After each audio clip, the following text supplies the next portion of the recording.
Good evening, everyone. Happy Sunday night. Welcome back to another stream.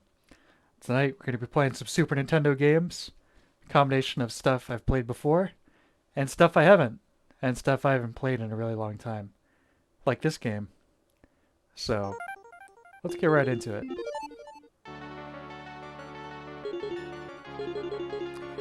You know I'm going to play as a dwarf. If I sound a little extra raspy tonight, sorry about that. Allergies kind of going nuts right now here in Maine. But hopefully it won't be too big of a problem. Spending a lot of time outdoors the last few days. I really don't want summer to end, so I'm really trying to get as much of that in as possible.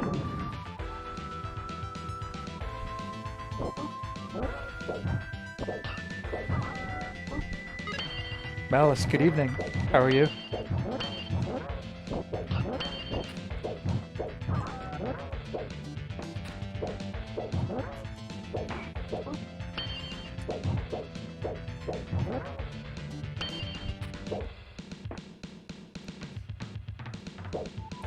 Also, I tweaked both my OSSC settings and my OBS settings for this retro setup down here. So it should look a tad sharper than it has previously. But we'll see if that actually makes a difference.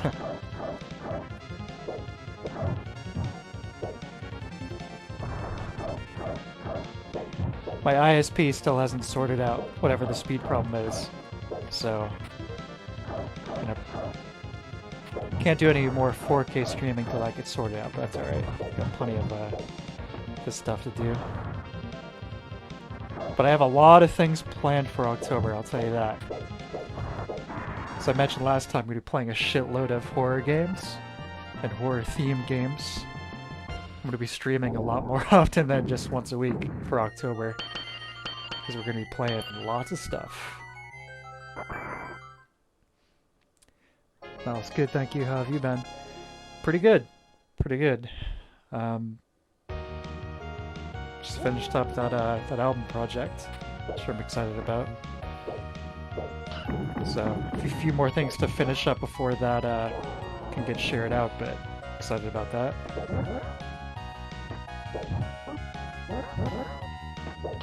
Not too bad, yeah, overall.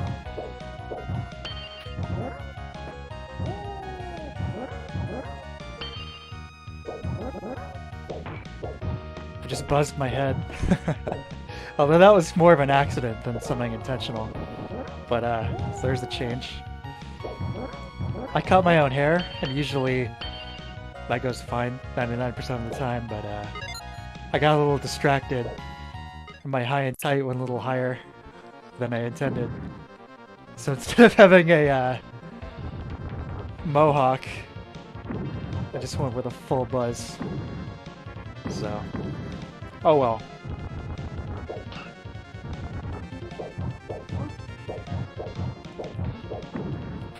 October is your birthday month. Awesome. Well, happy preemptive birthday. I wish you again on the real one.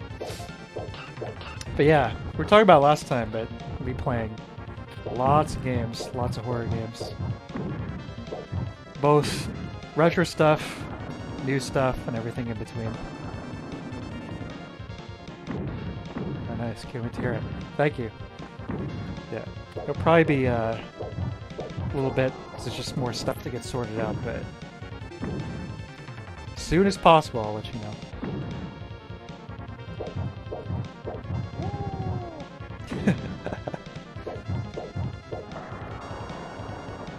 So Minotaur, I started reading The Odyssey, which I haven't read since I was like in second grade, I think. So I've been reading that, and it's the translation by, I think it's W.H.D. Rouse or something. And it starts off with, I was reminded by the Minotaur there, it starts off with, this story has been a favorite for over 3,000 years. Thought that was pretty funny.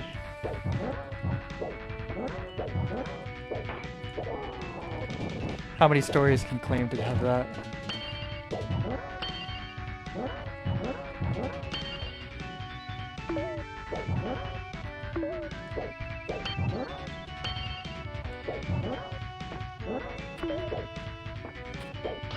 Ten Mad, so buddy.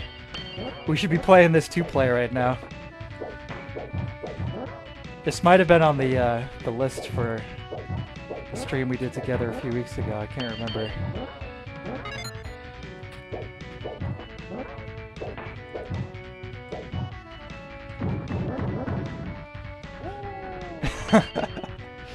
Cracks me up every time he does that.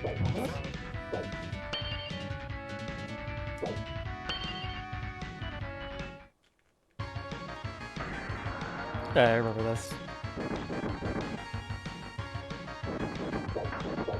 Yeah, this I haven't played this game in probably at least 20 years. I remember this boss music. The sense of dread.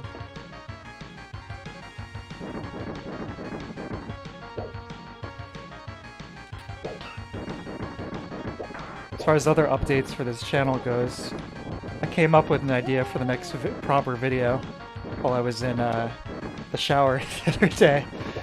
This is like a classic location of inspiration for a lot of people, and it hasn't let me down yet. But yeah, so I'm hoping to put that out by the end of this month. I think it's a pretty solid idea.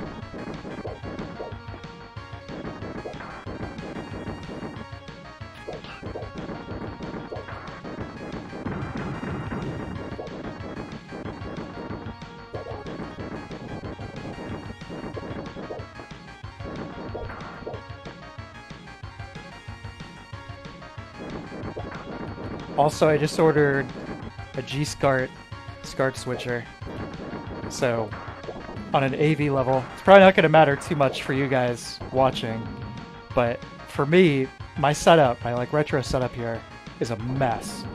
There's just all sorts of cables and adapters, and it's just insane.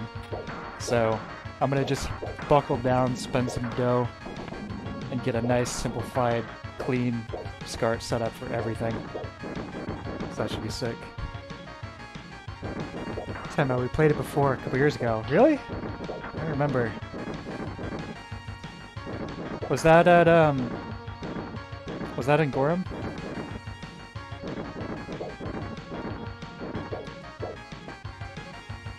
I don't remember that at all.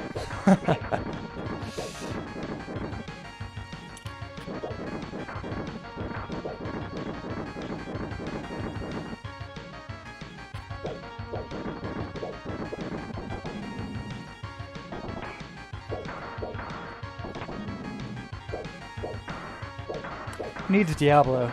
You've got this game. Sabotage. Yo, what's going on?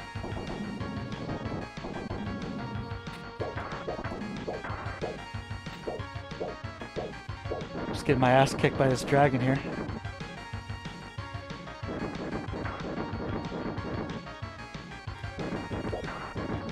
He's a little too short to hit the dragon, I think. There we go. Dwarf defeated the Wyvern. Oh, excuse me. The Wyvern.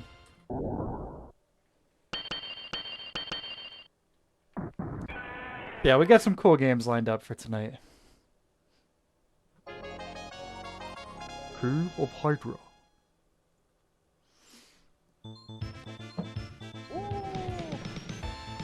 Anyone have any thoughts about what's supposed to be more reliable for PS2s?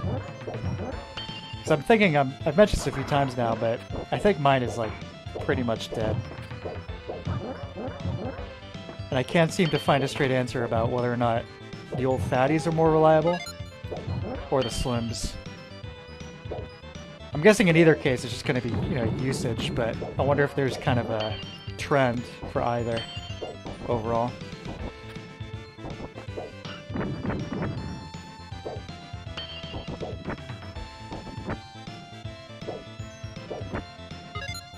Though mine, it seems like it's probably less the laser issue and then more the top lid being all finicky. You know, it's like very, very touchy. If it thinks it's like remotely open, you know what I mean? It's like not a good like seal or whatever. It stops reading the disc because it thinks the tray is open even though it's not. And this is a slim I'm talking about, of course, here.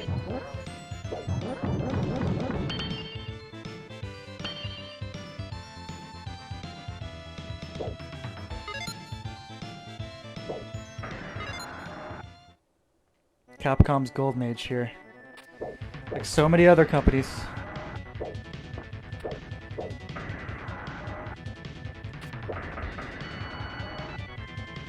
Again, dwarf, it's too short.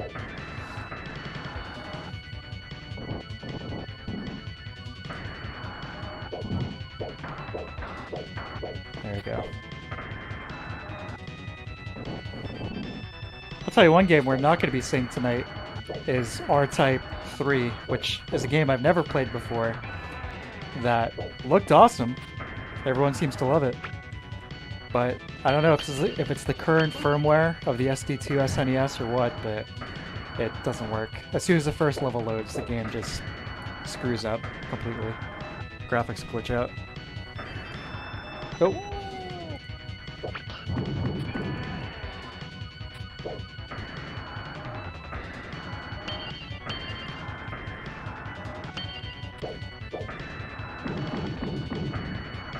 Just keep bombing him. Yeah.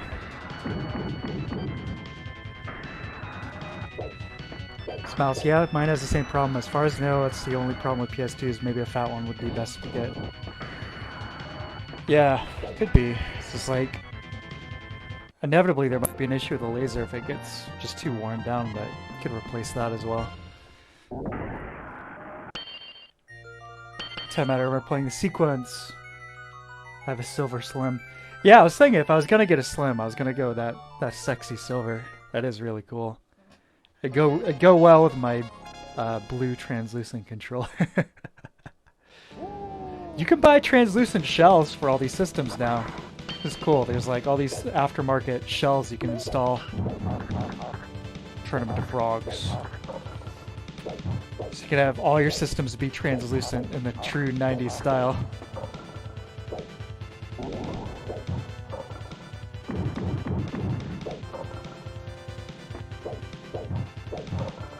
Tempting. There's an official Saturn one. Now that system goes for like 600 bucks. There's like a Japanese only Saturn called like This Is Cool or something. Literally, that's what it was called. And it has a translucent blue shell.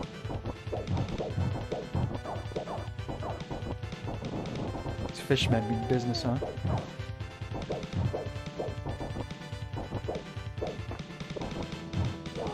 Oh no. Probably a little trickier to do with a PS2 unless you got one that was natively like that, but that'd be pretty sick. Although anything with like a with moving parts inside would be especially cool like that, seeing like the lens assembly move around.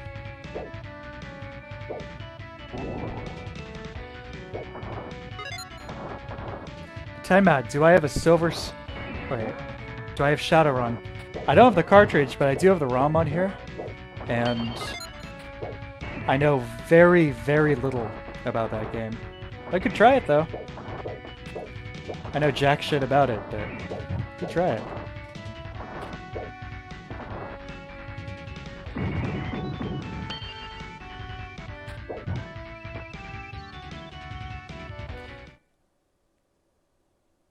Let's just say that was a short level.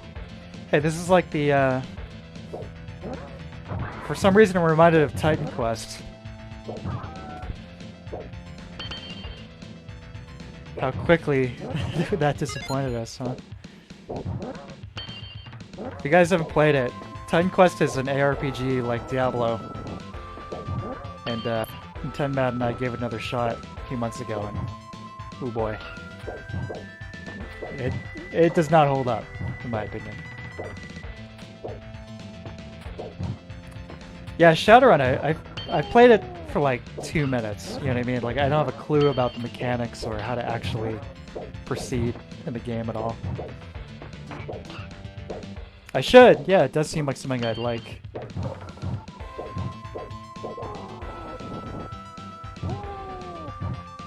I tried one of them on stream recently.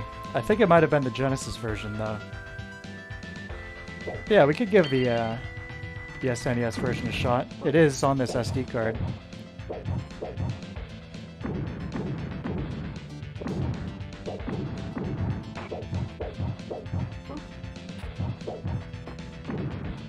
Give it a try.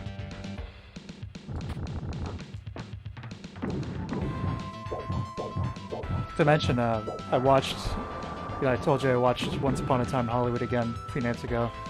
I watched it with my parents, and there's like an extra layer to it for them, especially my dad, because he's like, you know, there in that era. So he's like pointing out all the cars, you know, the music and everything. So you got that like extra element out of it. He hasn't seen a ton of Tarantino's movies, but he liked it a lot.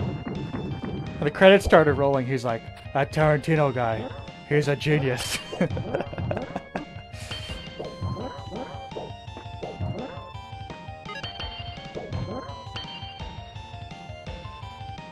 It was nice. It was good to watch that with them for sure.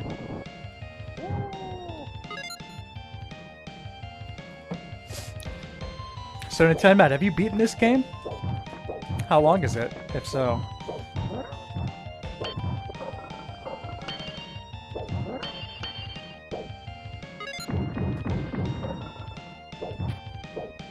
I'm digging the dwarf a lot. I remember I would always play as like the warrior or like the big cleric guy. Like maybe a little too slow, but this dwarf is pretty speedy.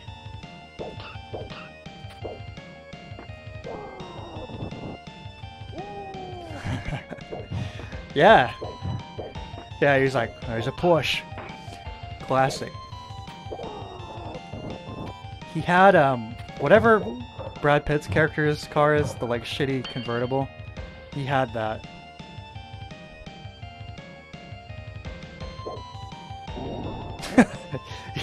He had that shitty car back in the day.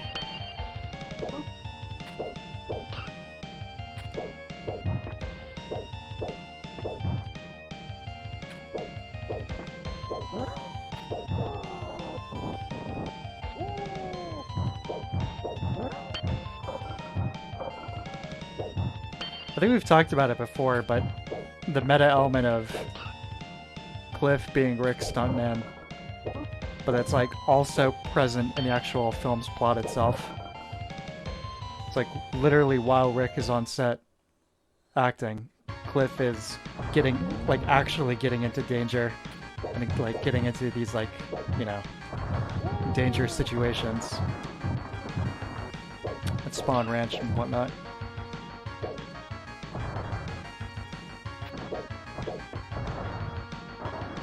Have you read any of the novelization yet, Nintendo Man?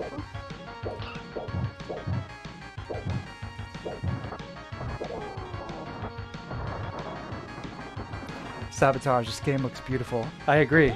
It's a great looking game. And great sprite art.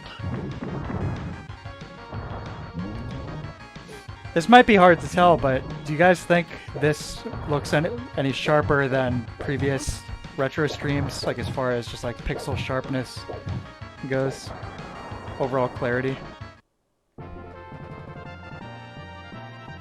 So yeah, have it short, maybe like an hour. You could beat it. We'll see. I'm trucking right along. Let me eat the delicious strawberry of the Cyclops. Trent Woods. Trent Reznor Woods. Here we go.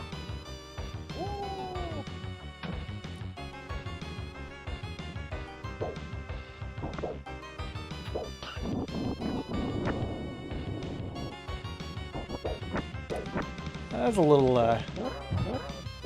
weak, huh? There's no golden axe spell, that's for sure. Yeah, this is a gorgeous game. Sprite art, fantastic. Color palettes are really nice. Nice and smooth, good animations.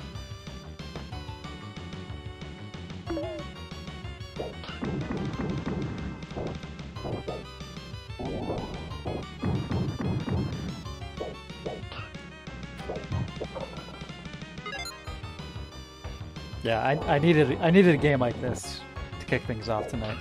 This is a solid start. It's the thing with the cartridge systems, you never have to really worry about stuff messing up. You know, even when you're playing with like authentic discs on the old systems, that stuff is getting aged to the point that there's always a little bit of a chance element. Things are gonna mess up. That music's gonna skip or just fail. And then especially so if you're dealing with burnt discs like I have been so recently. But I think over the next year or so I'm going to be getting a lot of optical drive emulators for my disc-based systems. We'll see.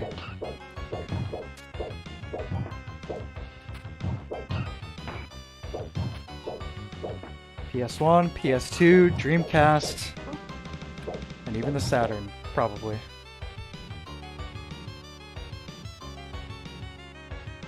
Tonight, yeah, I was going to ask you if reading it changed your view of certain scenes. Yeah, it did. You guys seeing this face in the tree back here? That's awesome. It's kind of like the Mortal Kombat woods.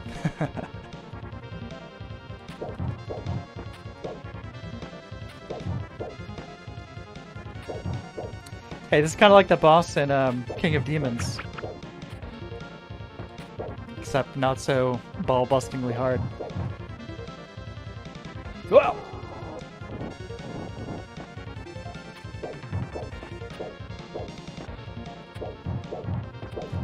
So Matt, I don't like how he spoke about how Rick's story ended, that ruining the ending for me a little bit. Yeah, I know what you mean. I agree. That's why I gave you the one of the reasons why I gave you the book. There we go. Pwn the spiders. Sabotage. Yeah, it looks sharp. Excellent. I'm glad. Oh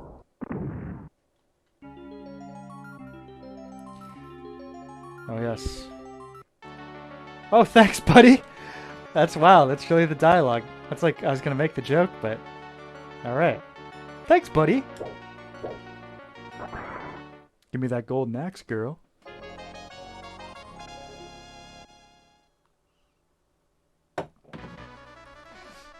So yeah, I tweaked a few things, so it should look a little better. Right now the system is basically... The setup is system to splitter to OSSC to my capture card, which is a data path E1S. But for tonight, I got rid of the switch box, so that improved the video quality a little bit. Plus, I tweaked the OBS settings a little bit too. Bitrate and just like making sure the capture card had pixel perfect settings. But I might be able to drop the OSSC entirely. I was talking to Nintendo about this earlier. I don't know if it's actually necessary for my setup, so I'm going to try going direct from SCART to the capture card and cut out the OSSC at some point in the next few weeks. And I might even take it a step further for quality, but we'll see.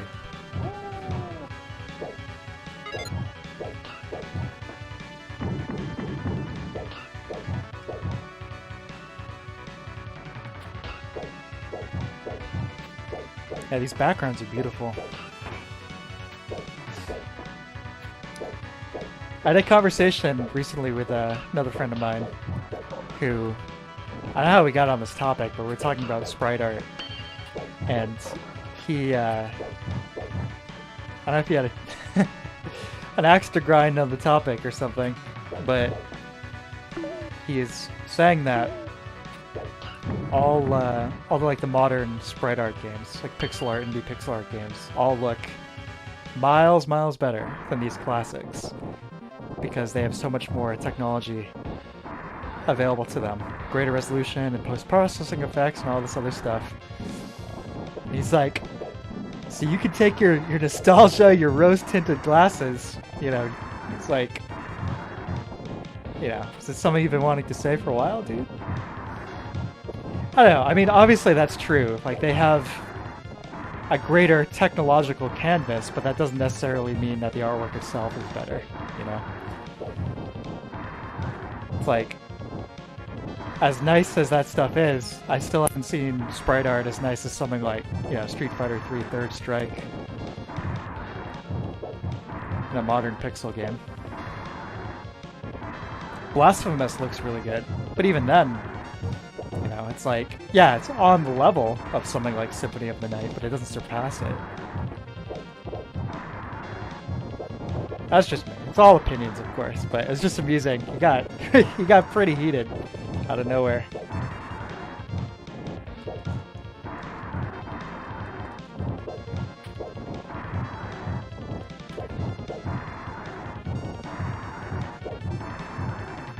This guy just can't attack on my y-axis here. He just can't figure it out. Dragon Rider. Malice, when I started FF6, it literally looked on par with modern pixel art games of the same style. Yeah, definitely. I think there's something to be said about the fact that a lot of the artists back then had... How do I put this?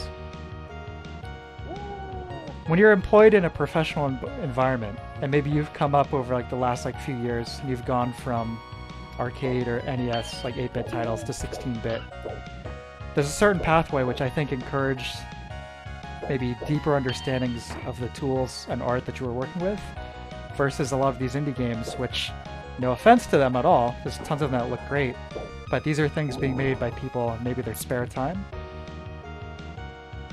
And of course, that doesn't apply to everything. There are plenty of beautiful modern sprite art games, but I think overall, you can't beat the Golden Age. I mean, there's lots of factors. There's the relative, you know, tool sets and artistry or skill set of the people doing the art.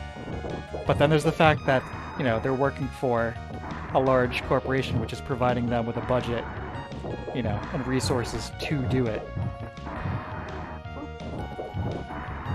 But it's a complex topic for sure.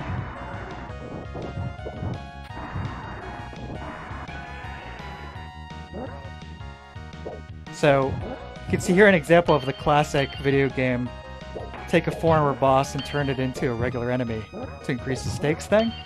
Usually you don't see it, like, directly after you literally just fought the boss, but hey, there it is. But yeah, the sprite art is gorgeous. It's fantastic. Look at the growth on the walls back there. Beautiful.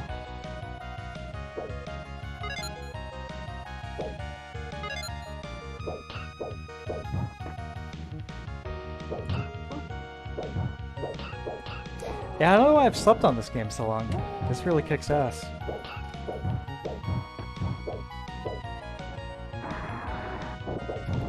Another Dragon Rider.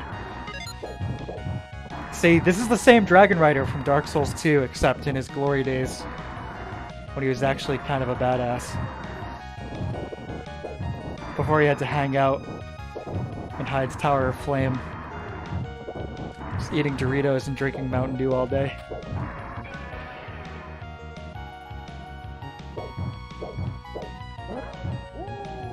That guy, I know a lot of people shit on Dark Souls 2, and it is my least favorite out of them. But as I've said before, the least good is kind of like winning the bronze at the Olympics. You know, it's a Souls game and it still kicks ass. I would still much rather play that than most other games. But yeah, you go from his like totally underwhelming fight in Hyde's Tower of Flame to later in Dranglade Castle. It's like, oh, climb the castle, we're at the top. What kind of horror awaits us up here? And then it's 2 Dragon Riders. Oh no. Fate worse than death.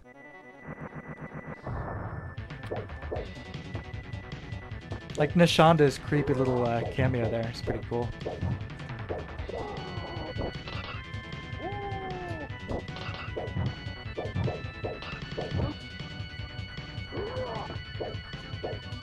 This guy.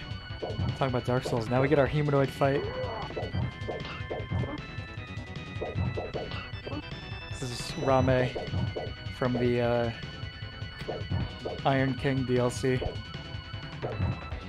in his glory days. Oh! That might be it. So he heard me talking too much shit about his game, so he killed me. Dead!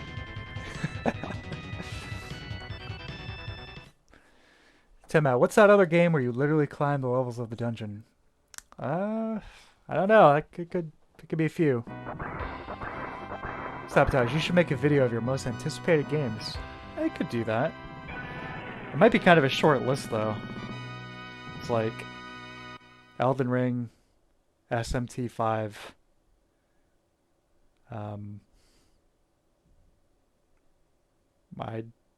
I don't know. That's all that comes to mind at the moment. But obviously, there's probably plenty more I just can't think of right now. Okay, so yes, that was The King of Dragons. Great game. Definitely gonna come back to that one. In 10 Mad, we'll play this co-op and we'll beat it at some point.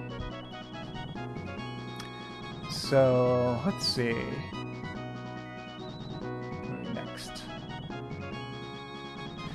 Okay, here we go. So next up shall be a game that I am a bit more familiar with. This is the lesser-known Ninja Turtles game on the system, Teenage Mutant Ninja Turtles Tournament Fighters. Another Konami game, of course. Another epic soundtrack. Great sprite art. And, you know, it was in the wake of the Street Fighter 2 craze. Everybody was making their fighter. And this is a decent one. But I think what we'll do is check out the story battle. So this is kind of interesting. You know, I think kind of ahead of its time. You'll see what I mean. Turtle combat.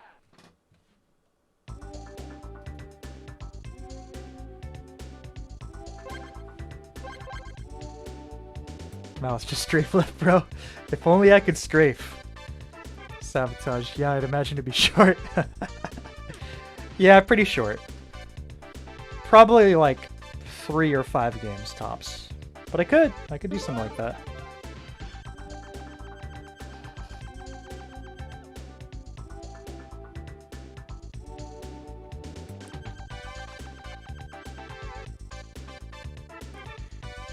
So people give MK9 a lot of credit for introducing the story mode in a fighter, but this might be the first one.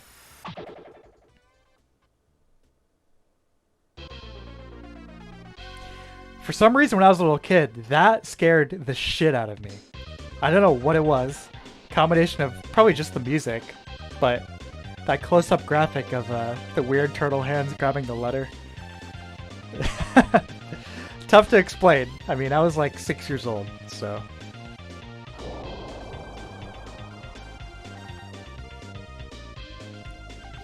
Sabotage. I didn't know Teenage Mutant Ninja Turtles had a fighting game, The Rabbit Hole.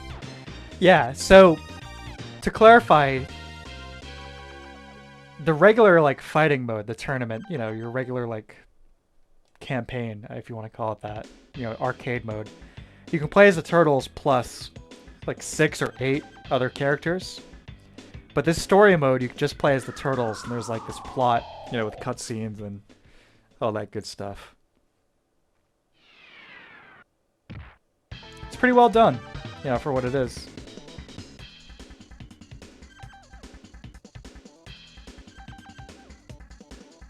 I think we were probably right about the peak of Turtle Mania with this one. Round 1. Fight.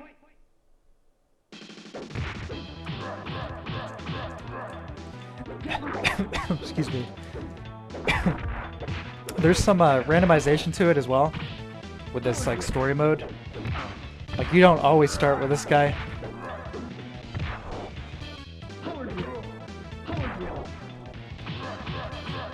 I'm probably gonna get smoked here.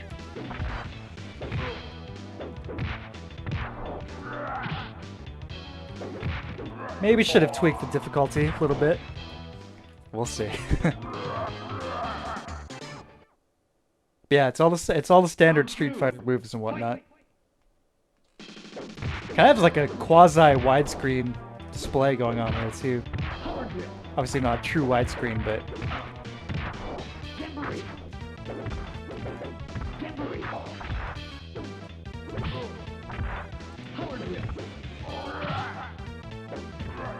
yeah, this game is hard.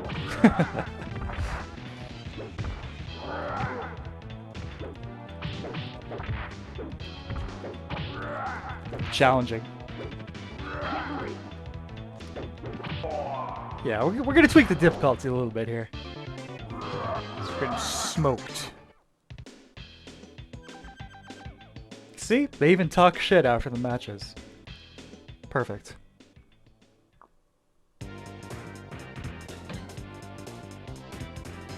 Yeah, let's change the difficulty a little here. No shame. After all, the point's to see the content, right? So we won't go all the way to 0, but we'll take it down to a 1 there. And let's crank the credit too. Yeah, there we go.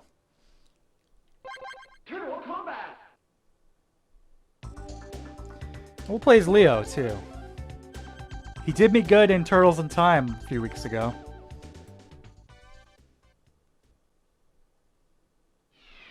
Yeah, so as I said, randomizes some elements too, which is cool. Damn, this is a good looking game. If I had to pick one system, I think we talked about this before. If I had to pick one Desert Island system, it's got to be the SNES. So many classic good games on here.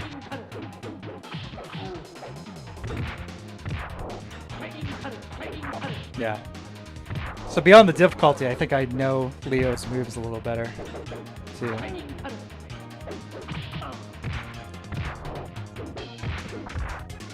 We'll see.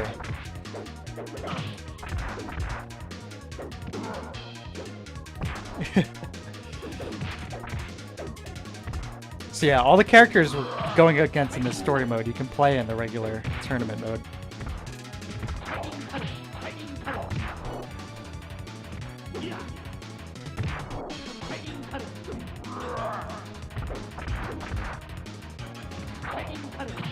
There we go. By the skin of our teeth. Whilst I don't understand how the water's working, it's shallow enough to walk on, but deep enough for tentacles to come out of it. Maybe it's like a Dutch angle, and it's like getting deeper as it goes back. Like we're standing on an like a angled platform or something. It's a good point though. Oh yeah, there we go.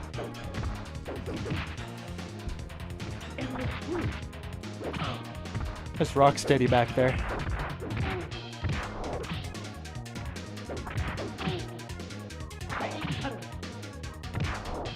And the head from Prometheus.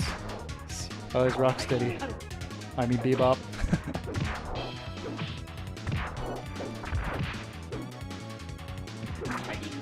If you think this is bad, wait till we play Killer Instinct later. There we go. Pwned him.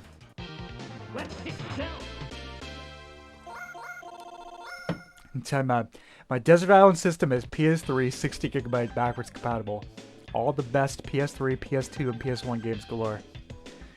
I'd say it's kind of cheating, but you got the caveat that that PS3 system is probably not going to last more than 2 years. This is like how insanely unreliable those systems are. So take your PS3, and 2 years you'll be gameless. While I'm playing my SNES until I'm literally a skeleton.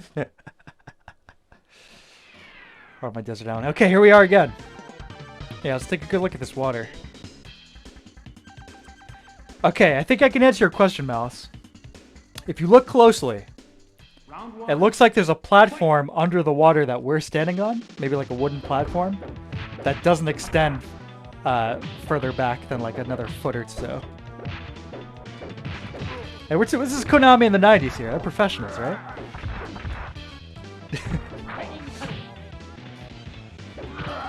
No, in all honesty, I'm kind of impressed that that level of detail is there. Also that the octopus's eyes follow you around the stage.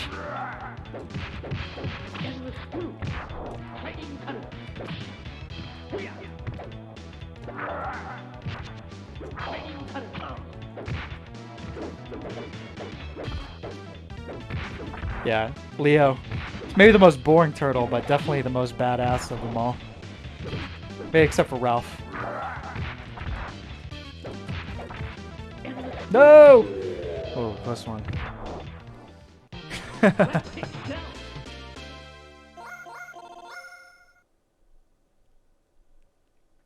They should have stage fatalities in this. When you lose, the octopus grabs you, pulls you into its giant mouth.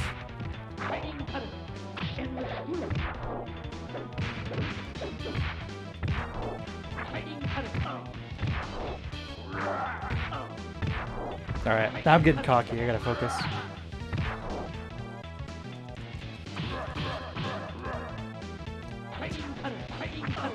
Shit.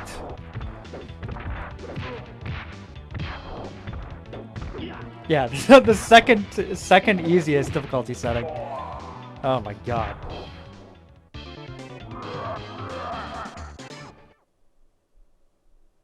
Round 3. Also, my coworker sold game consoles on eBay and has fixed a lot of PS3s. And he said that the backwards compatible ones are really prone to breaking. Absolutely, I can say from experience that's the case. Both myself and friends who had those first gen PS3s. I have a backwards compatible PS3, one of the launch models. It's sitting about 2 feet from me right now. And yeah, it got the yellow light of death. And I sent it to some guy in like 2010 to get reballed. They like resolder the joints for the cooler or whatever. And it lasted about maybe a month before it happened again.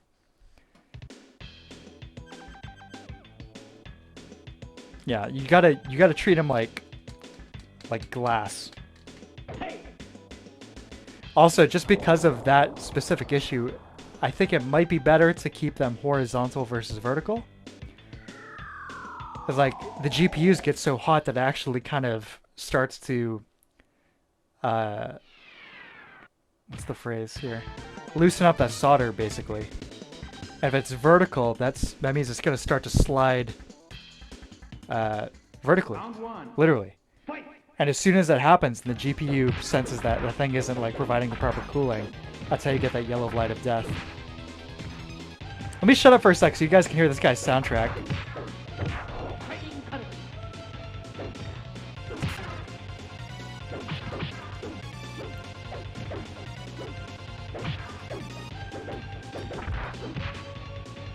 One of my favorites in the game. The stage! Look at that statue!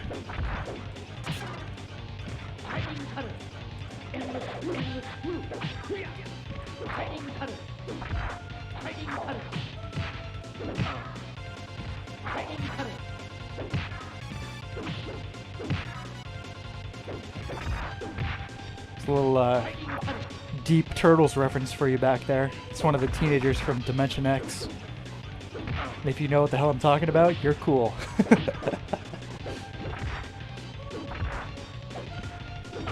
Oh shit. Oh. There we go. Never feels good to win by timeout. Nobody wants that. Sabotage. Forgot Brawlhalla has the Ninja Turtles in the roster. I didn't know that. That's cool. I haven't played it, but that's cool. Wow, super cool. Indeed. Very cool. Badass, like, Egyptian robot guy.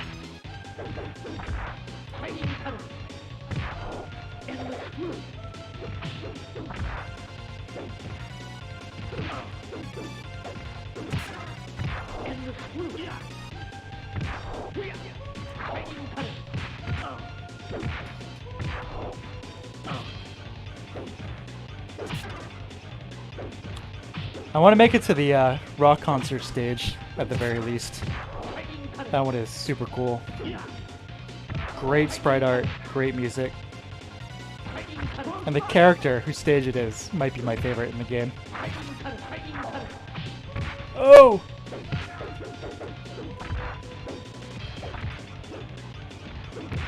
Oh, shit. What a fight. This game is totally underrated. Round 3. Fight! This is one of those games that... You have those games that's like, you're the only one who ever played it, ever heard about it. This is one of those for me. This game actually has 3 versions. There's one on the SNES here. There's one on the Genesis. And there's even one on the NES. And they're all totally different. Developed from scratch uniquely for each system. And this one is by far the best version.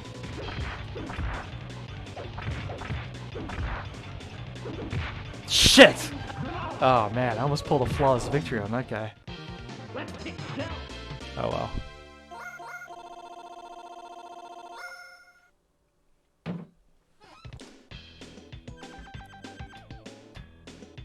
Try some new software.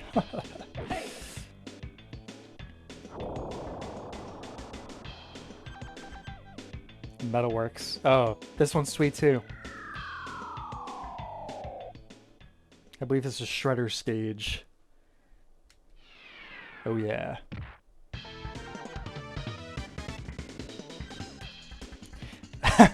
I really love all the foot soldiers partying, like in the background at all these levels. They're just having a good time. Round 1. They're chilling. Fight! Oh yeah, this is a great song. Listen to this one.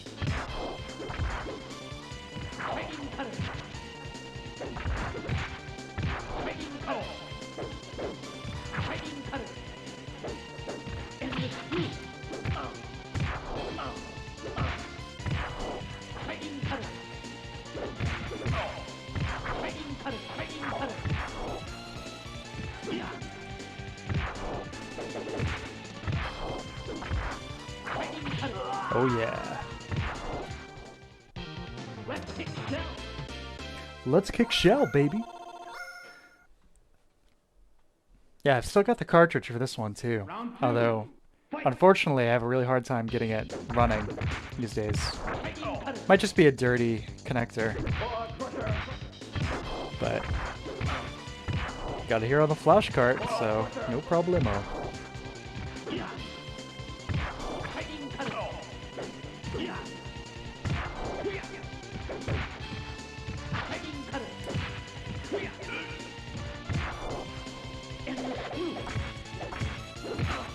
Yeah, that endless screw basically only works as like a follow-up.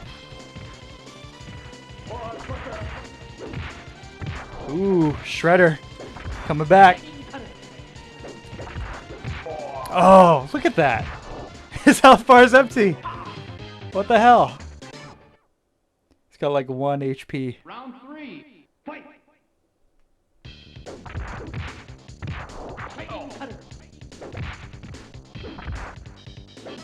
Yeah, I love the Super Nintendo. Bury me with this system.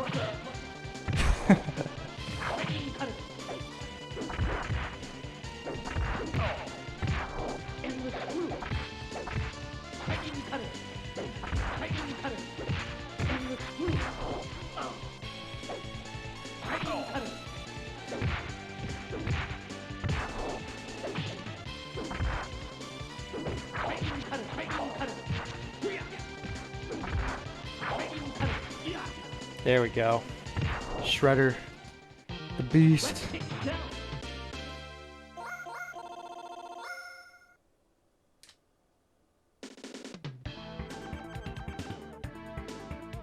Hey Shredder, no matter how hard you try, you always lose! We rescued our homegirl April here. April, are you okay?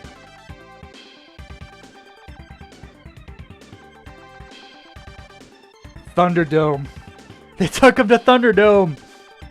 Yeah, that's the level I was talking about.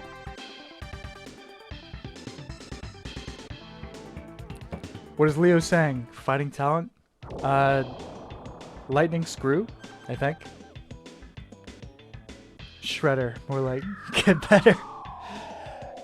In the very original Ninja Turtles comic, the OG, back in like 86 or whatever.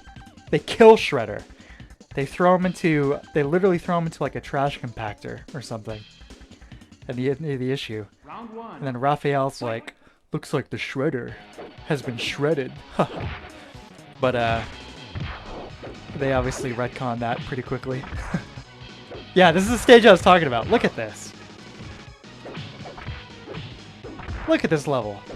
This is like the best fighting game level ever.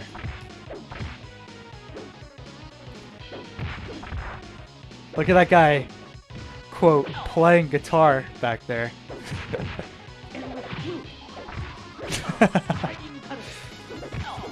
Yeah, he's hitting those high notes alright.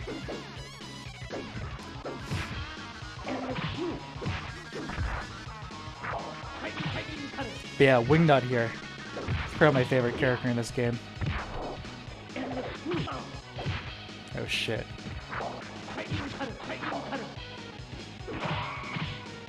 Unless he's kicking my ass, in which case he's not my favorite character. Oh no! There we go. Yeah, Endless Screw is that move. There you go. I was literally going to say that Shredder has been shredded.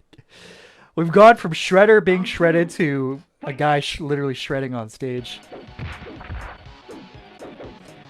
That guy back there, he's just doing a constant blast beat. Look at him rocking the crash cymbals back there.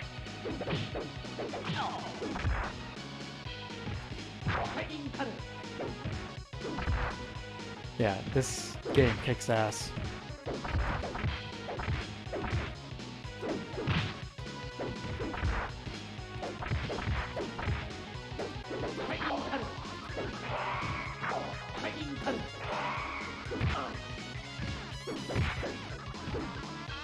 Yeah, the dive bomb and that little breakdance move are pretty OP from what I remember.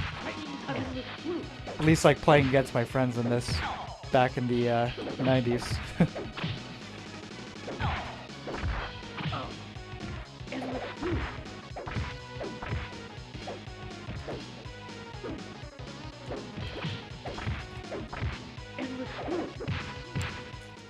Oh!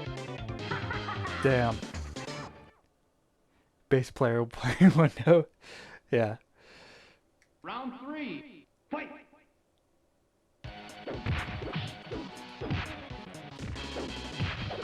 So yeah, I was trying to teach a friend of mine how to play bass guitar. Probably like 10 years ago. And we started with Faith No More, We Care a Lot. It's like that song's bass line is literally just like one note. I mean, mostly just being played like very slowly, repetitively.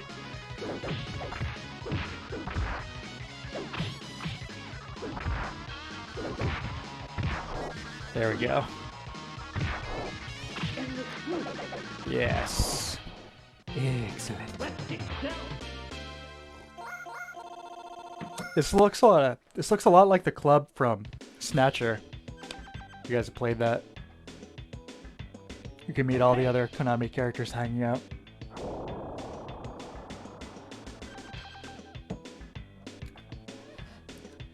I know I've been saying this a lot, but this next stage also has some really cool music. Excuse me.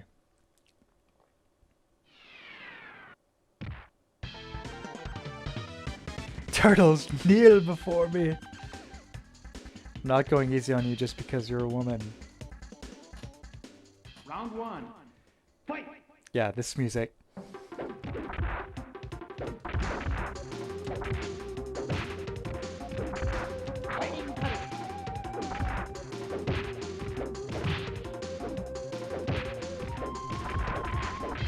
She has one of Cammy's moves from Street Fighter 2 here. Let's see if she does it.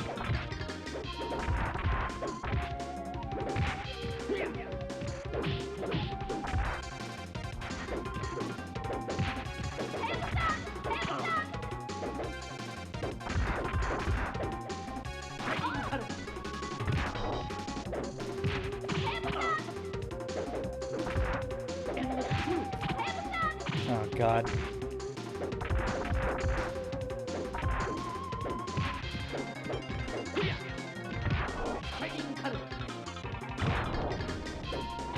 Oh shit! I should have changed the timer. Too many fights ending. Timeout. Yet today. Round 2. Fight! Awesome stage. I agree. This one might be my second favorite. The sick song, the whole Sakura vibe, the giant frog.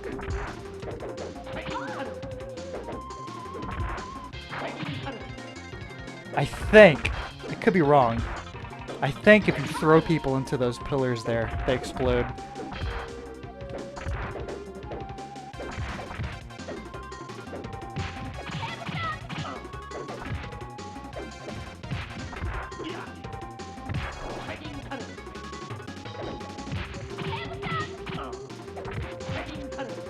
Yeah, the move's pretty hard to deal with.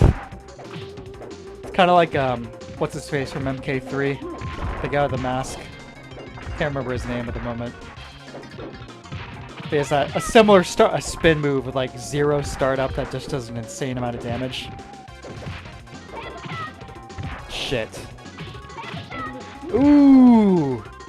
Saved by the bell. Let's kick shell.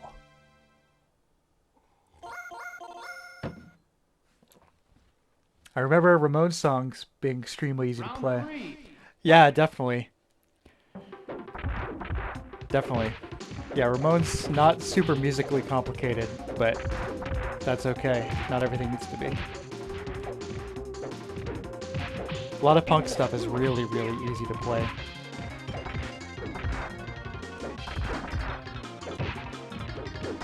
Misfits, Black Flag, stuff's pretty simple, but it's just all about the energy.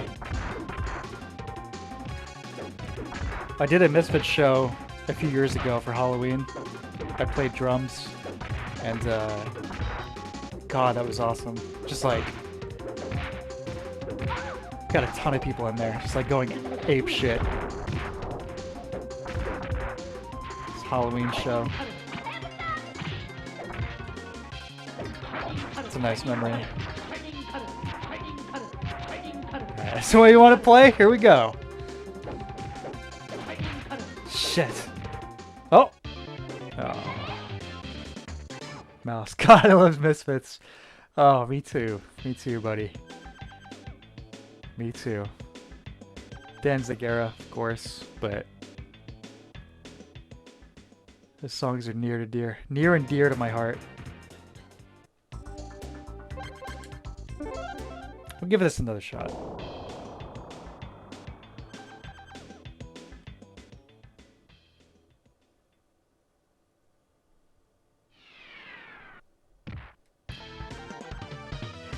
Yeah, I remember learning some kind of hate. You know, I'll be honest, I read the words there, and I almost immediately started singing the chorus. Round 1. I'm gonna spare that from you guys. I'll spare you guys because it probably wouldn't be very good.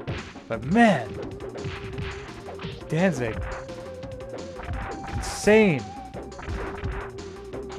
so good. Great songwriter, great vocalist.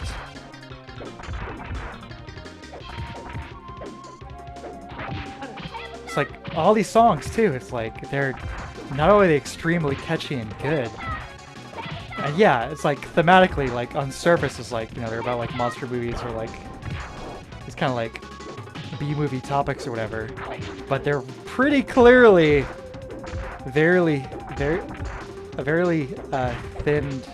thinly veiled, you know, metaphors for like relationships and just regular, you know, teenager and like life in your early 20s kind of stuff. Say, I'm thinking about the Misfits. I'm getting my ass kicked now. Can't be doing that.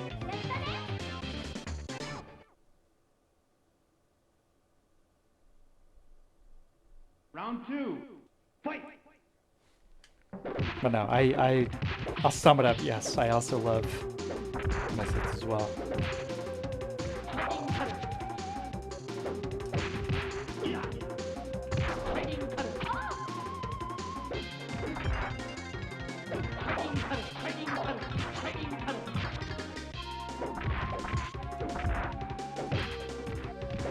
Yeah, difficulty kicked it up a notch here on the no stage.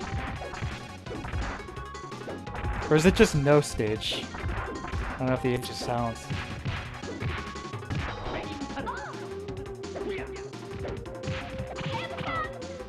God, that move is ridiculous. Cabal! That's what I was starting to think of. From MK3.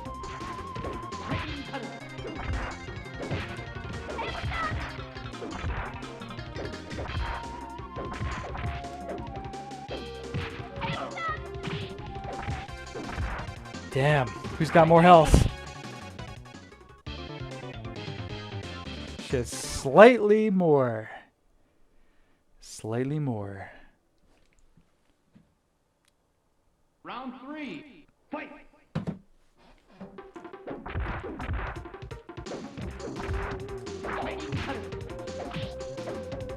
Did you say round 3? Is this round 2?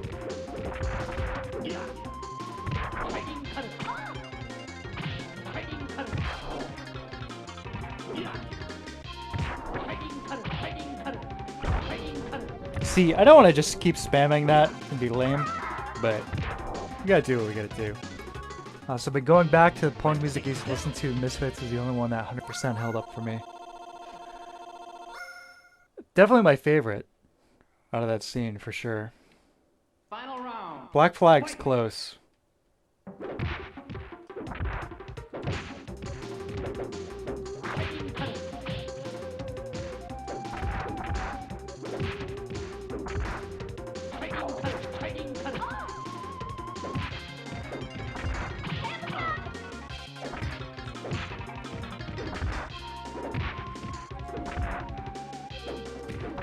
It's not exactly punk, but somebody kind of around the same time I was listening. You ever listen to Sonic Youth?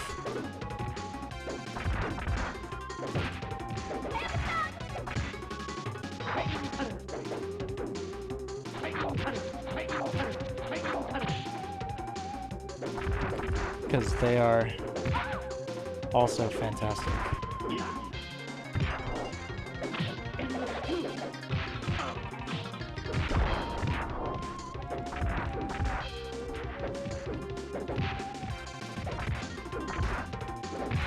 Yes! 1 second on the clock. Oh yeah. Malice, yeah, I just saw one album a few times. I'm guessing you probably are referring to Daydream Nation, as the cover art is like the candle. That's definitely the big one. But yeah, that album's fantastic. Basically, a few like before that, and then a few after that are like the golden era. Sister, Daydream Nation, Goo, Dirty. Those are all great albums. Round 1. Oh yeah, the Rat King here. Another sick piece of music.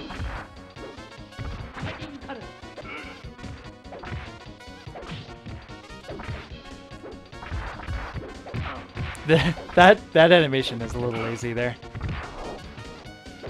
This is like leg moving independently from his body.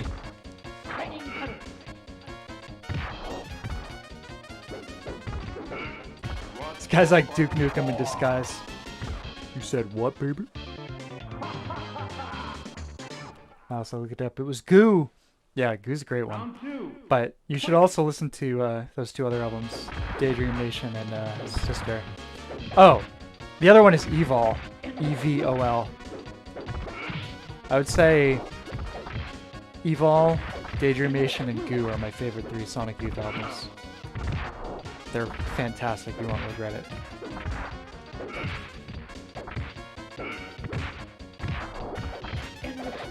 Man, talking about this is making me super nostalgic. It's like not only am I playing like a nostalgic game, but that era of my life when I was listening to this stuff. Getting out and seeing shows constantly.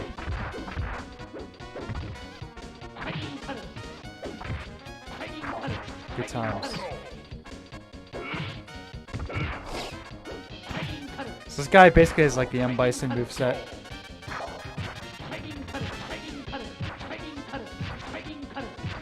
He's just gonna... He's no pun intended, he's gonna turtle up. Damn. Looks like he's got a little bit of, well, I don't want to say.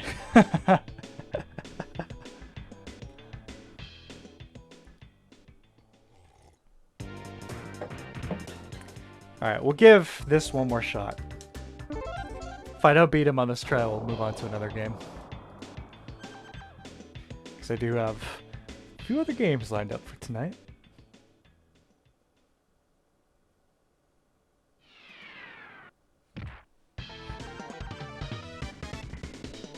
Yeah, a lot of this guy's animations seem kind of cheap. I mean, look at that. This is like one frame of his upper torso moving up and down.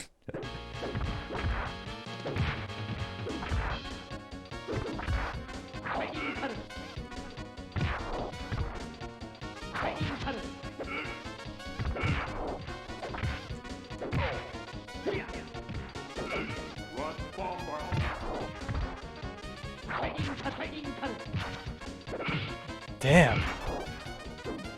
Beast.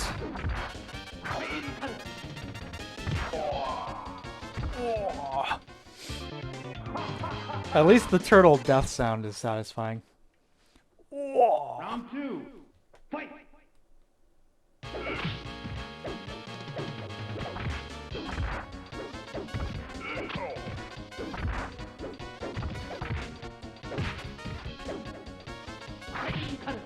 Play a little bit more defensively here.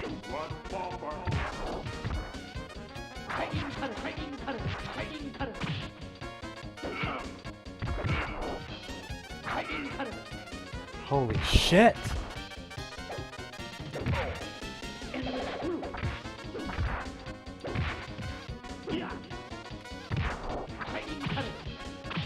There we go. Chop them up.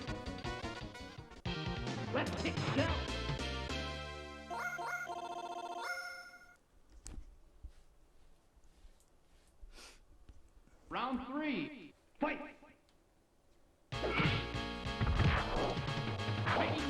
I think we're getting close to the end of the game, though, too, so... I don't know. I really would like to win this.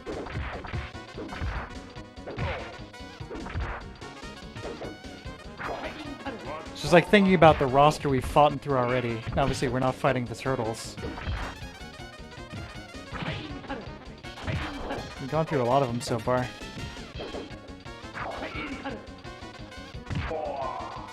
Damn.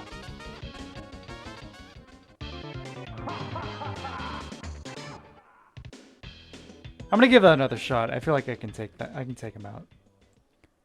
Might have to use his the Hadouken a little bit more than I'd like, but we'll see.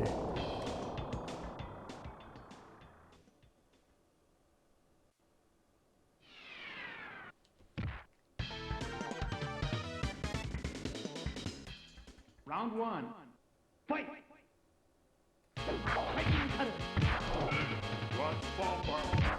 Oh my god.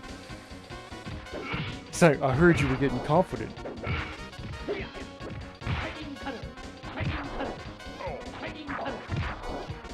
Oh shit.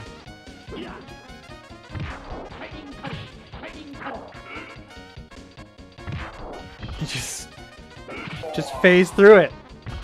Yeah, that hitbox is messed up.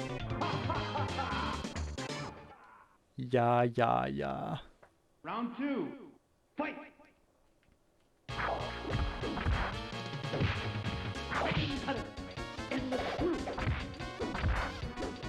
You can cancel out of that spin move pretty quickly, fortunately.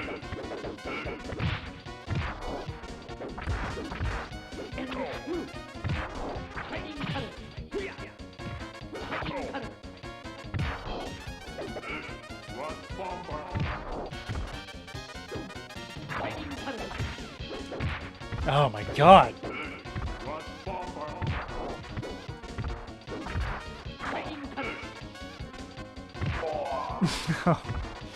Okay, Rat King. You win. I guess you get to own the sewers, buddy. You joik.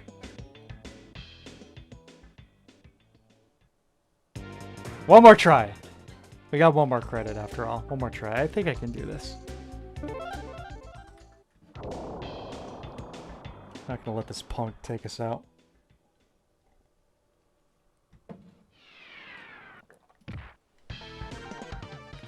Round 1. Fight!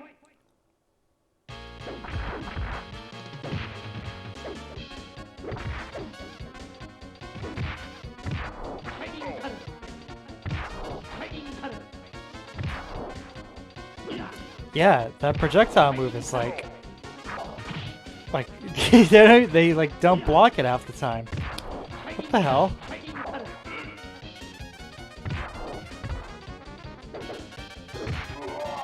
Wow. Okay. There you go.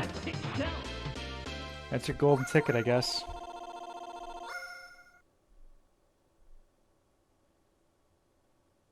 Round 2. Fight!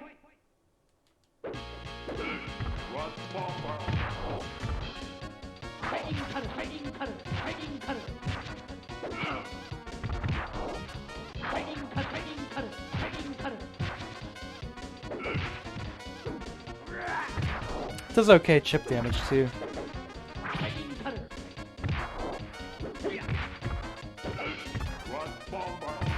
Oh. Damn. All right, here we go, folks. Round 3. Round 3. Fight!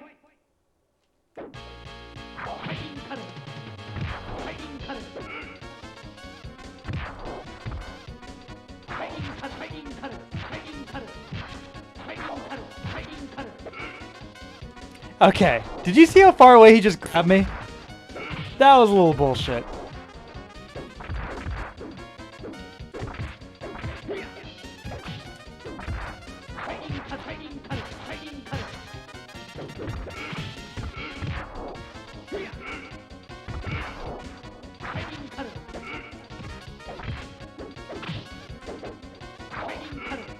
No!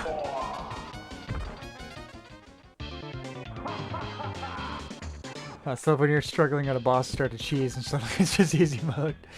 Yeah. Well, I wish it stayed that way. He's so far away. How did he grab you? Yeah. You play back that footage. You'll see how bogus that was. His hands and my body were very far apart. Turtle combat! Anyway, that's Tournament Fighters. Great game. I'm going to take a very quick break here. And while I do, I'll cue up some cool music. Here, let's get some really chill here.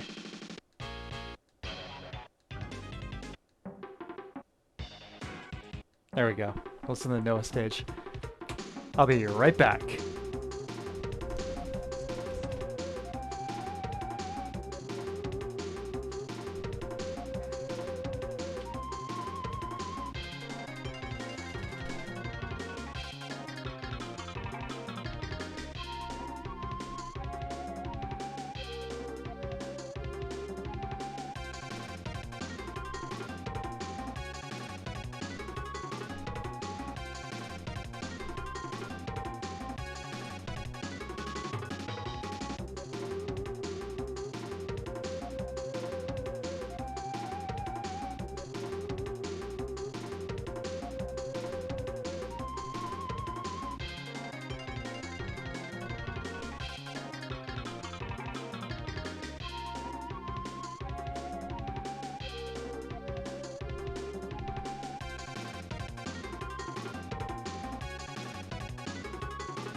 Okay, I'm back. So, let's see. Take a peek at my list here. What shall we play next?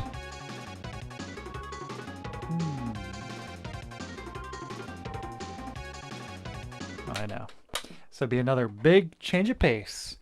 A game that I've never played before, but it's supposed to be really, really good. So let's find out if that's true.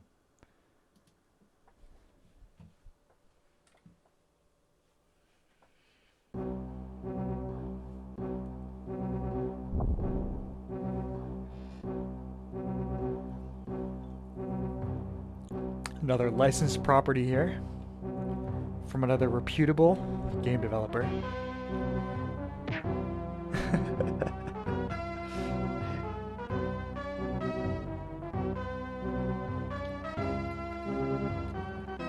It's Indiana Jones, everybody. From the same people who brought you the Super Star Wars games. Just take a quick peek at the controls here.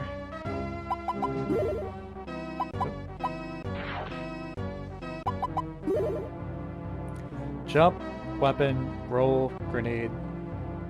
Okay.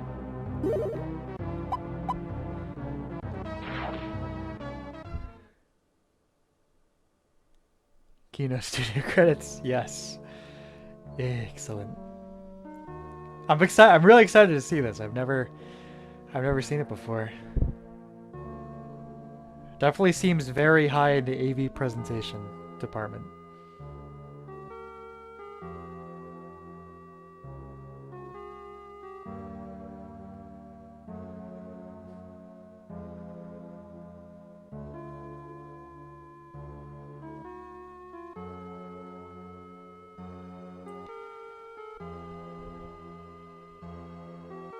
I'm gonna spare you all my voiceover for this.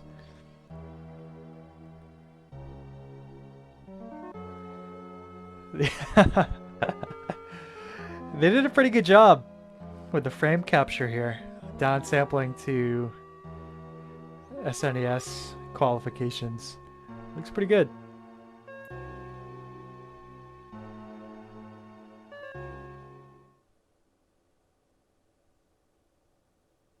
Let's go.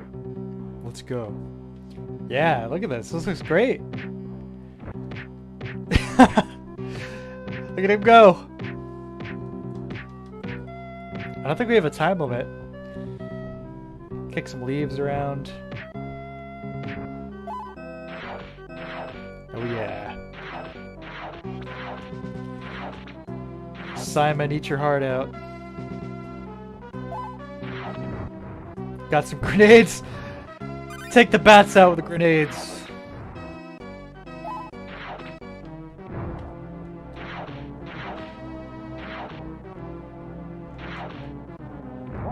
Oh yeah.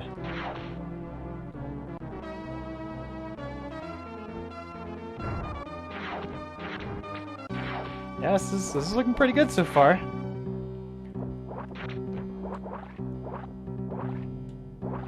I know I bring up AVGN like every single stream, but it's definitely looking better than those NES games he played.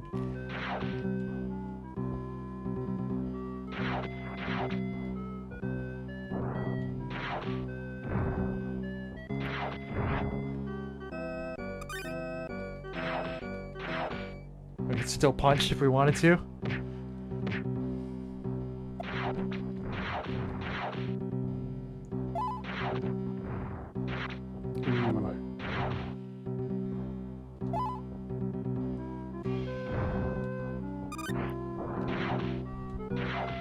Jump over, okay.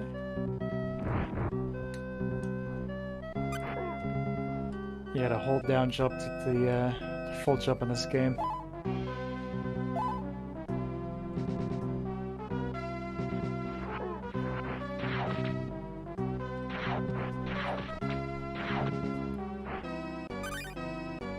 I was just thinking, oh, maybe I'll be Indiana Jones for Halloween. I don't think I'm going to be going to any Halloween parties this year, unfortunately.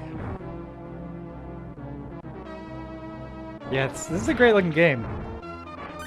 This looks really nice.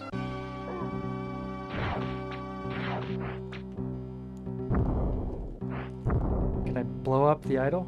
Oh shit. Let's go. Well, so what was with Cheetah Men, dude? Good question. I think Cheetah Men was some guys who saw Ninja Turtles and then got dollar signs in their eyes. It could be a media franchise. No, we don't have to put any effort into anything.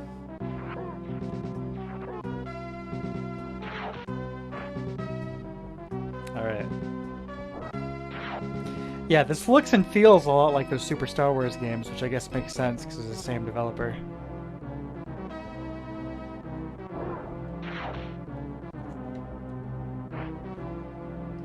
Just wondering, how do we get past that thing? We crouch under that? Nope. Grenade? A little lower? No more grenades. Punch it? No. Oh, roll. Right. There we go. Good job, Harrison. Yeah, I'm sure Harrison definitely approved this game. He play tested it. He made sure everything was to his likeness and quality. He said, yeah, a 16-bit sprite looks like me. Sure. Can I get my check now?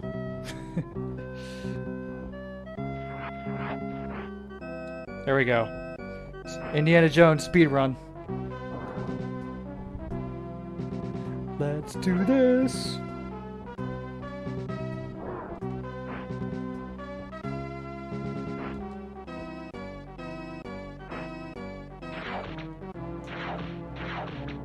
Can't whip the spiders.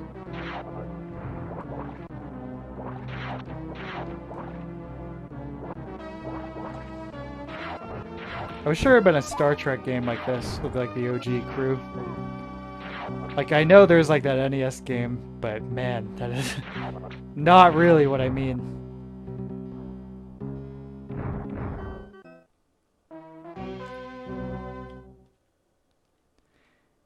He let them know that he doesn't crawl, he rolls. That's true. That wasn't so bad. I finally found the golden idol. Oh, good.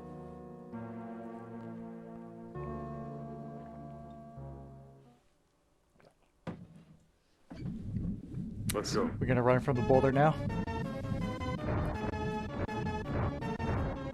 Yes, we are. That looks pretty good. Nice mode 7 boulder. Okay, so these the falling rocks don't actually hurt you, I guess. Let's go. Let's go. Let's go, Indy. Oh my god. Let's go. Did Spielberg write this too? I know, it's got that quality of writing to it. Yeah, I was just thinking.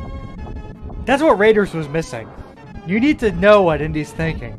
Yes! I found the idol! I'm happy!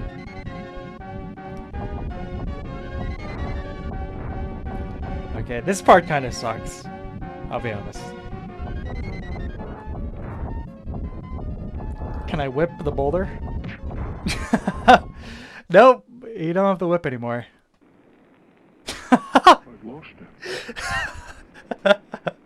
Holy shit! This is the best game over screen. Oh my god. I've lost him. Let's go. Alright folks, here we go. No more joking around. Let's beat this game.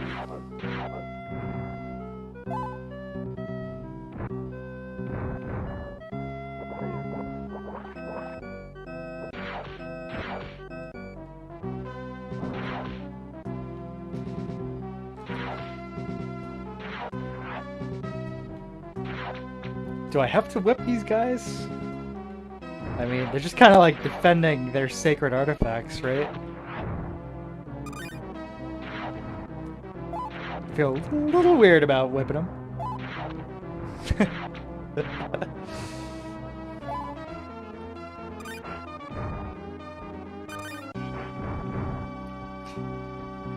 Oh, that game over screen. I'm not gonna forget about that.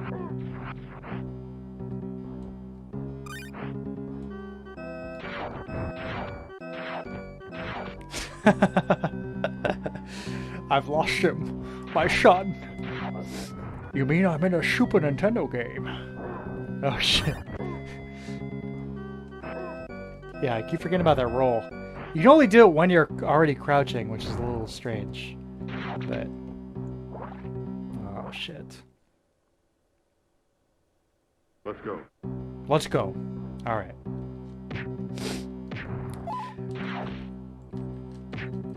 I really like how it doesn't just like make like a little like, you know, windy noise when you punch. No, you always get the full kung fu movie.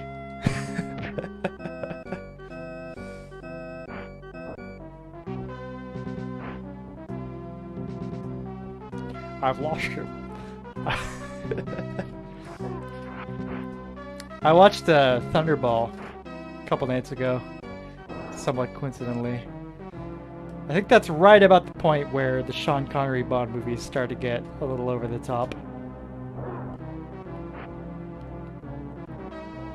I mean, obviously Goldfinger, classic, but Thunderball, man, my god.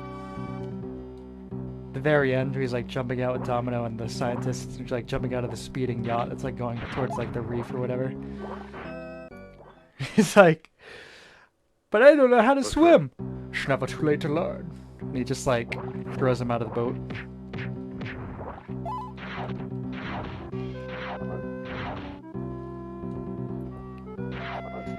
That gun looks more fitting for a woman. You know a little bit about guns? No, but I know a little bit about women. Indy does not recognize indigenous rights. Apparently not. He's just coming here and stealing all their shit. What an asshole. Let's go. It belongs in a museum! Just like Harrison Ford. Oh man. They're actually making Indiana Jones 5 right now.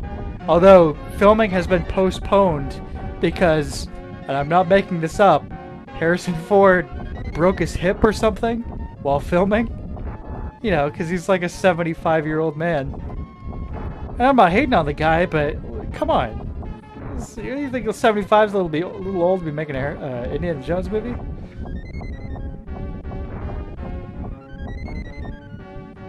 But then again, I guess I'm not going to be making millions of dollars from doing it, so what do I know? No, Indy!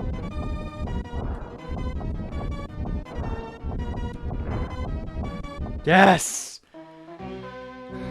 Dun, dun, dun. Oh, alright. No scene of us jumping on the plane? Dr. Jones, we've intercepted a secret communique from Cairo to Berlin. Oh, we don't get a college level where we're like writing on the chalkboard while our students are like trying to flirt with us or whatever? The Nazis are searching for the lost ark. Mouse, tough filming postponed due to old age. Filming indefinitely postponed due to old age. Indiana Jones and the escape from the retirement home.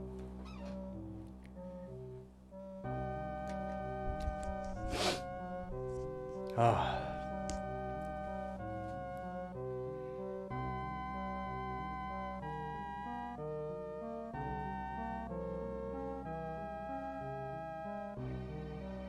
It's like, come on, Spielberg, I know you can come up with some new ideas. You don't need to make another Indiana Jones movie.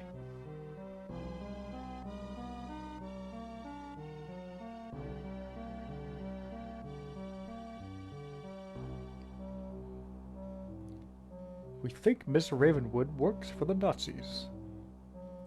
So, this is interesting that they're actually allowing the use of the the term Nazis for a Super Nintendo game.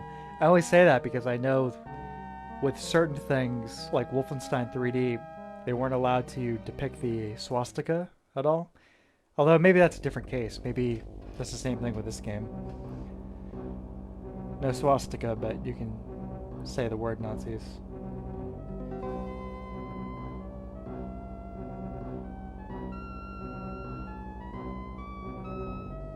I thought it was pretty incredible a couple years ago how the last Wolfenstein game was like starting to get flack for its like depiction of Germans or whatever. And not just like Germans, I mean we're talking like comical over the top like comic book Nazis. You know what I mean? And there were certain sections of the internet which like it's not a fair depiction of that. I guess just that's the our current culture or whatever.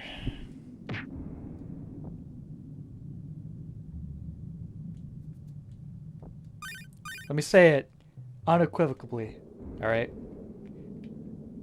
Fuck Nazis, now and forever.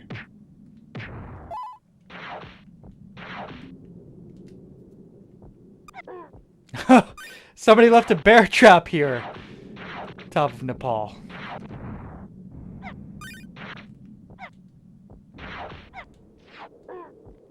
Snowballs and bear traps, oh my.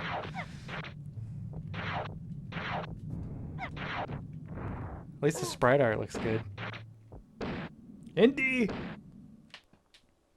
Oh no. Let's go. Let's go.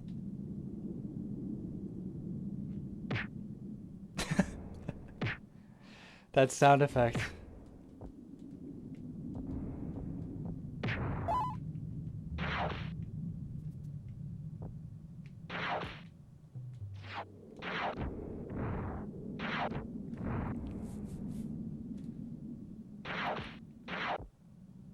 I think flashbacks of Donkey Kong Country here.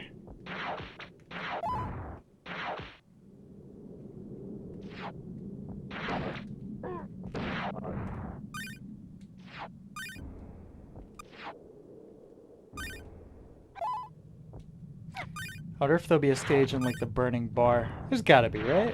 It's one of the most iconic scenes of the movie. Wait, Indy just realized he could pull a pistol, maybe?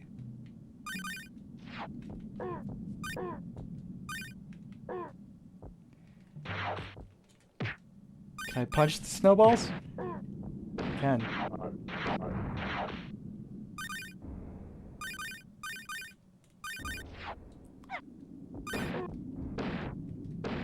Okay.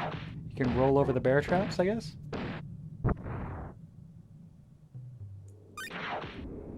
Detonate the Indonesian trapper with a grenade.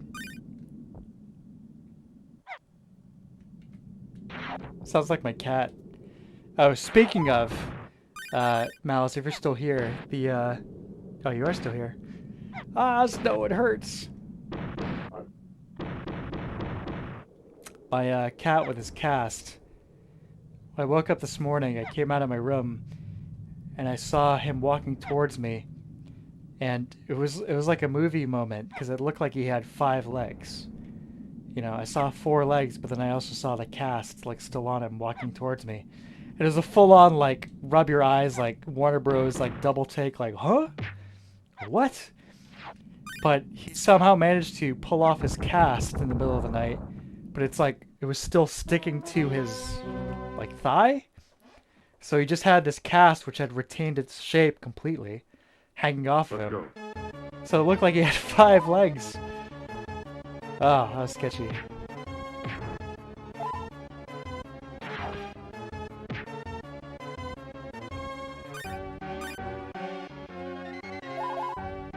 Here we go, the burning bar.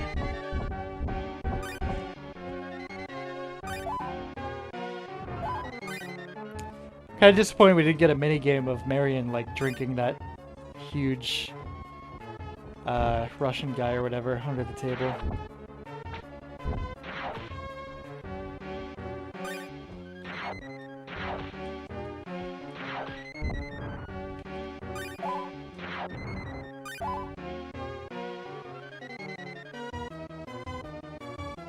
Ah!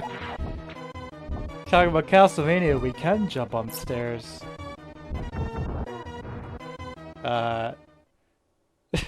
Okay.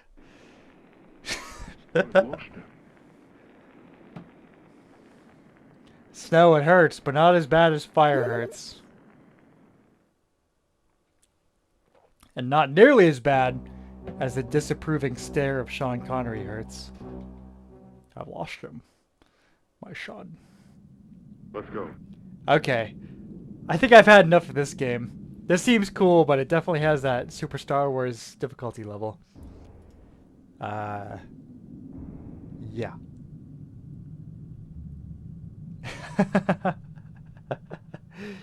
Dude, you do the Tim Allen grunt too. I can't deliberately. I might do it accidentally sometimes, unintentionally. No, I can't do it. I'll do it accidentally, but not on command. All right, let's see. Let me look at my list here. What shall be next? All right, I know. So next up shall be another game that I have not played before, but is supposed to be cool. It is Super Earth Defense Force.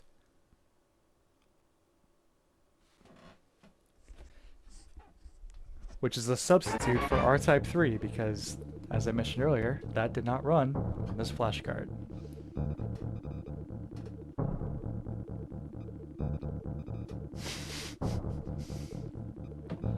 Such a bizarre sound, I know. No, I do a lot of it's like the kind of thing where it's like as long as you're not thinking about it, it'll come out and it'll be funny, but if you try and do it, then it's just lame. But all the reason to keep watching these streams because you'll never know what kind of weird sound I'll make next. Okay, so all I know about this game is that it is a shooter. And it's supposed to be pretty good. So let's check it out.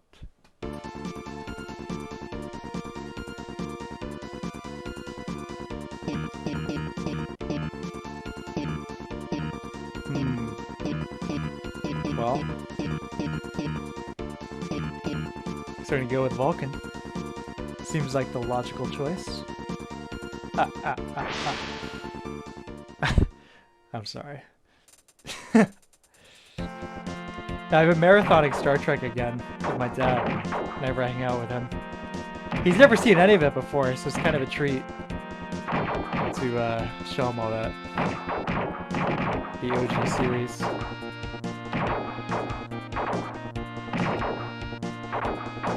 Alright, let's shoot. Toggle, whatever that is. More excellent sprite art.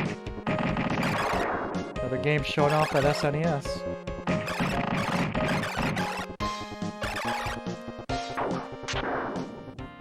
Another balls to the wall hard game.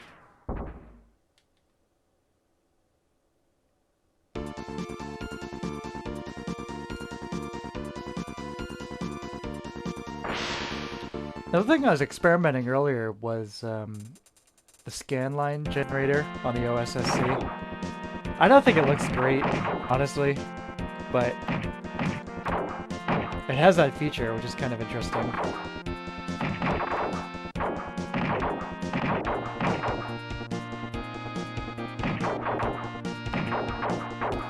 Although it seems like it's darkening the screen a lot more than it should be. Like, you're not exactly getting the CRT effect anyway, so I figure why not just leave that off. Send the raw signal afterward.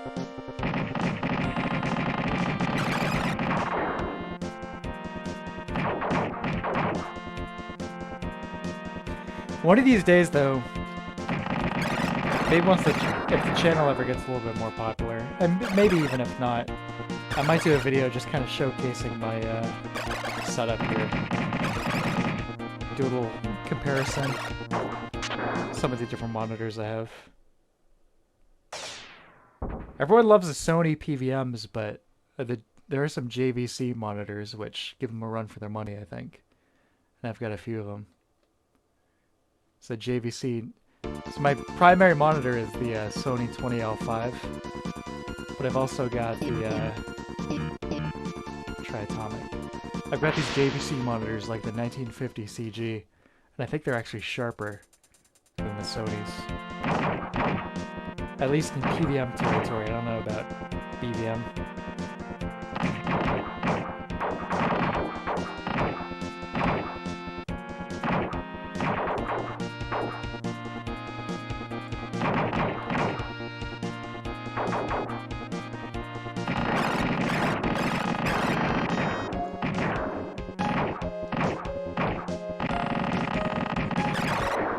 Atomic seems like it's a big damage dealer.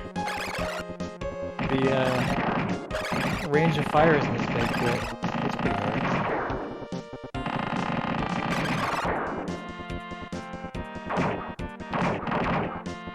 You cue up that Blondie song, Atomic.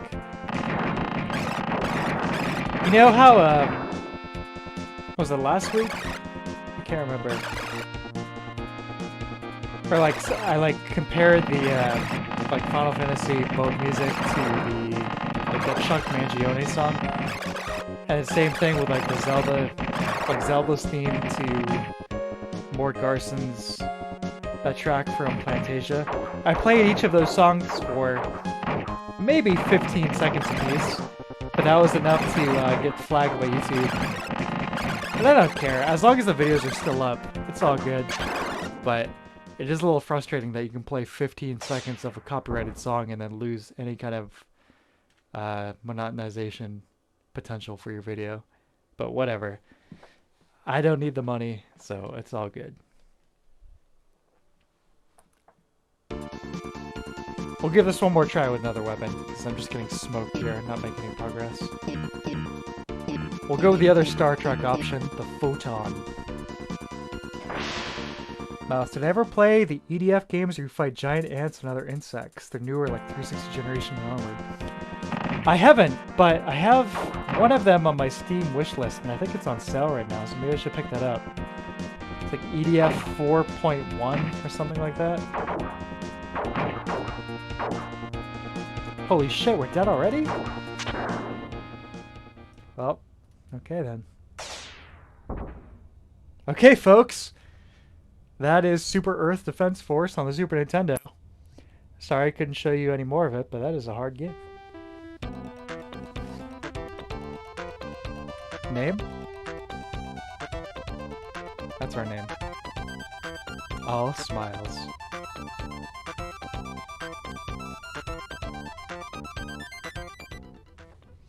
Yeah. Maybe I'll stream that sometime. It's on sale for like $8 or something right now. I'll probably pick it up. Okay, next game. Let's see. What have we got here? We'll go with a safe bet. Let's go with Kirby Superstar.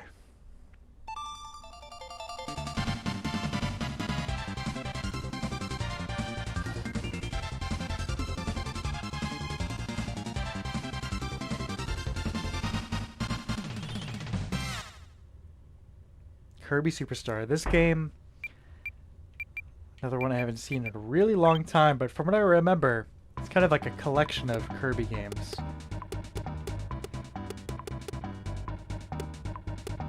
And when you've got Kirby, you know it's quality. Yeah, Great Cave Offensive, that's like a... I want to say almost like a Metroid style game. These two are kind of conventional Kirby things. Gourmet Race, I don't remember. These are like more of the mini games. Start with Spring Breeze.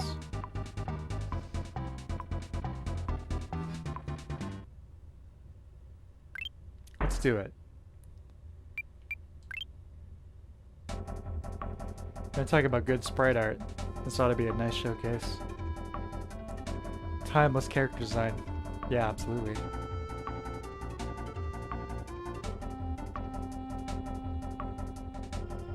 It's that gray thing with the purple buttons that you're holding right now. He's a jolly fellow. Move Kirby and left and right. Yep.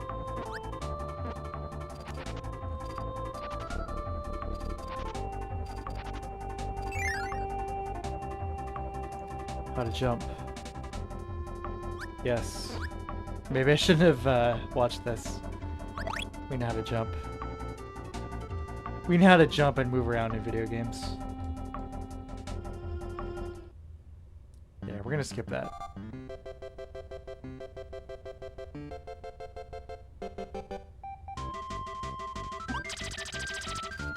So, yeah, this is a trip to be playing this right now.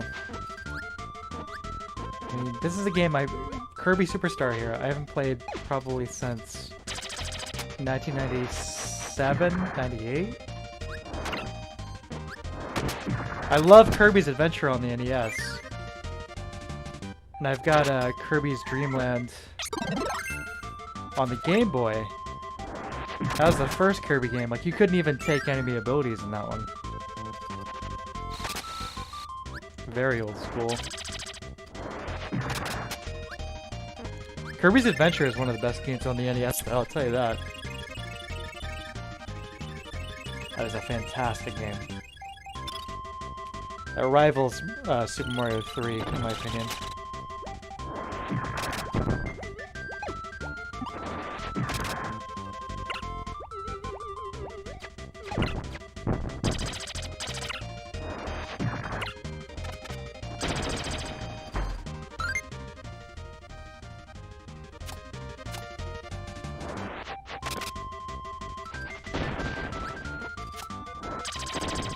Is that a block on R?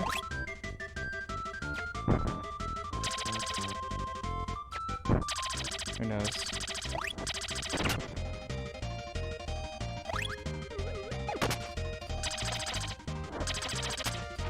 Controls are a little different from Adventure, so I'm used to.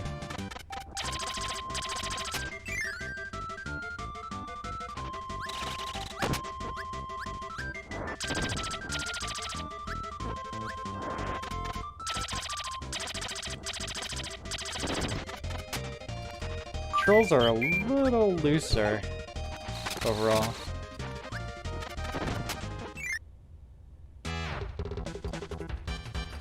There we go.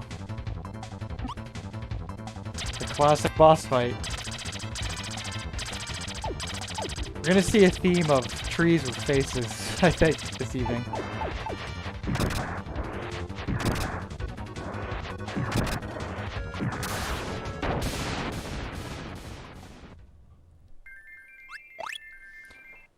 So I've heard the song a million times, I had no idea it came from this. I think originally it came from the Game Boy game, Kirby's Dream Land, I believe. But this section of this game, it seems like it's like a remake of that original game. The stages and the music have been the same so far, with the addition of being able to copy the enemy abilities. Wasn't in that. Obviously a huge graphic increase.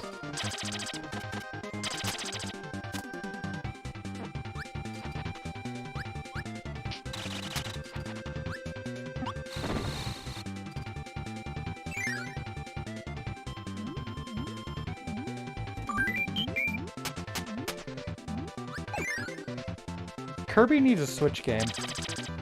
Come on, Nintendo. Get it together.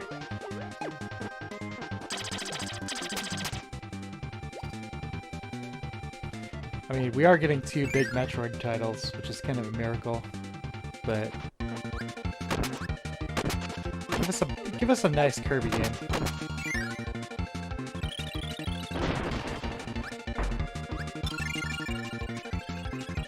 Oh yeah.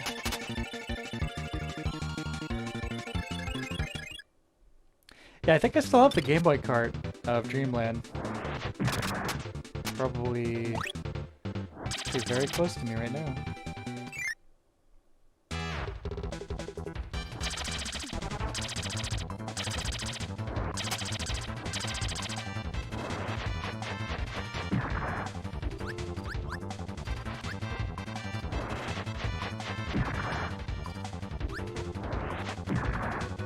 staple.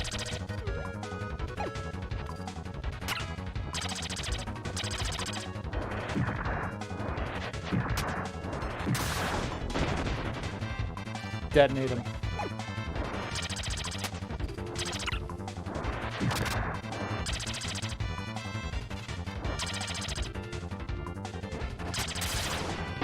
Yeah.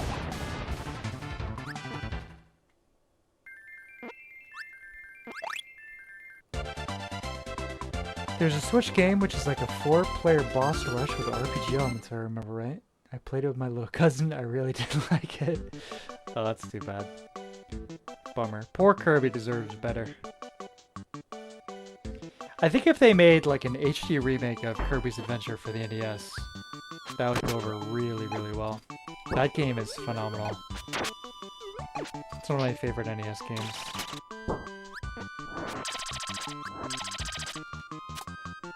Alright, I'm ready for a new ability. That's right, you can turn your ability into a computer partner. And that computer partner can be controlled by a second player. So this game can be 2-player.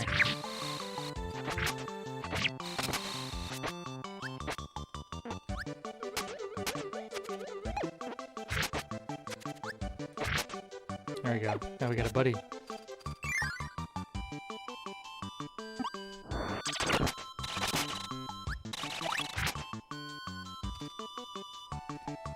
This is so nice.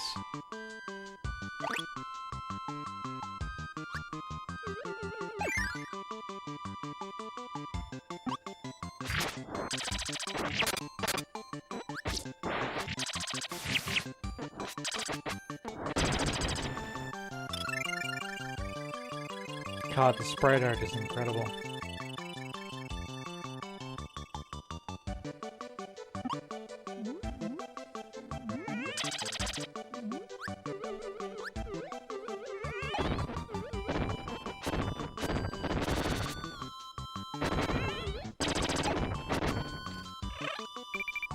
And give my partner a little kiss. Get the light back.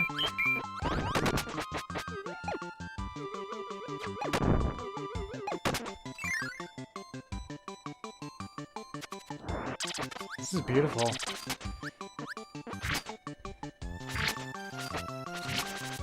Yeah, if I were ever to do like an on-camera stuff for streams, it probably wouldn't be of me. It'd just be like another angle of like the CRT monitor displaying the game. Man, that looks good.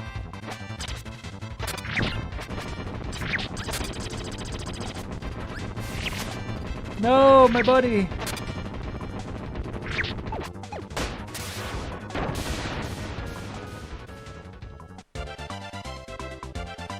Wow, this is so unbelievably cute. It's just what I needed. Cheers. Me too.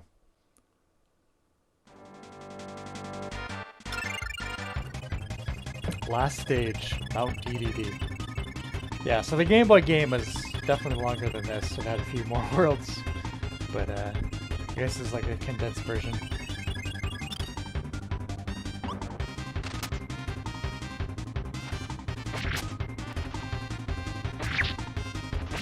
Kirby, he's got the R1, the Katana R1 from Dark Souls.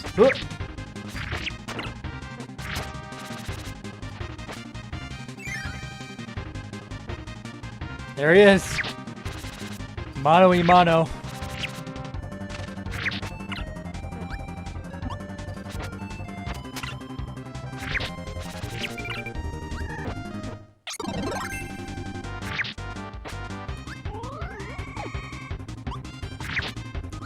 We got a full crowd tonight. Oh no! A full house of the Kirby citizens.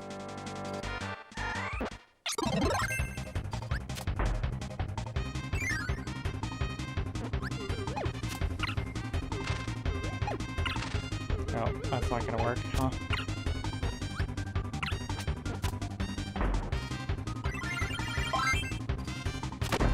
There we go. Get him! Holy shit, was that it? Rocky! Rocky! Rocky! Rocky! He kicked his ass. Wow, okay. Well, there's your speedrun strat, I guess. That's the same. I remember that from the ending. Yep.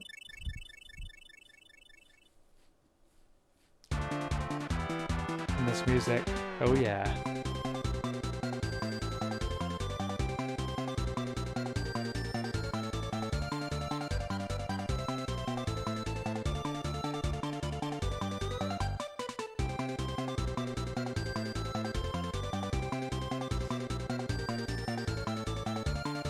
Yeah, so this little piece of Kirby Superstar is like an abridged version of the original Kirby game. Kirby's Dream Land for the Game Boy. Cool. And there you have it. Let's try another one. Let's try the Gourmet Race.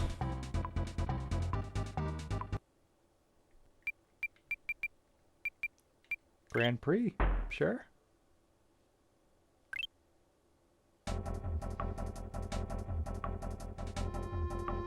Kirby and King DDD race through the obstacle course to the finish.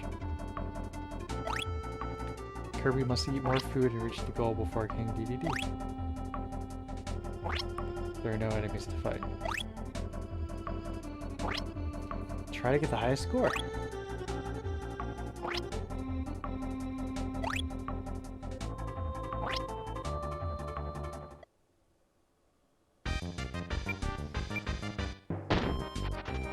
Okay then. Oh shit!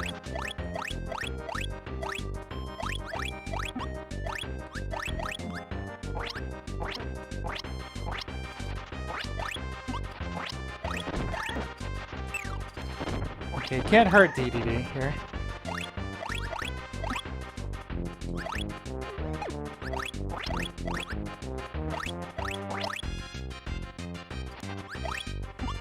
Checkpoint.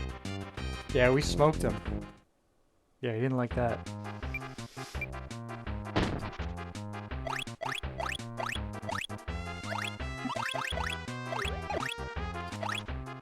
Let's do it.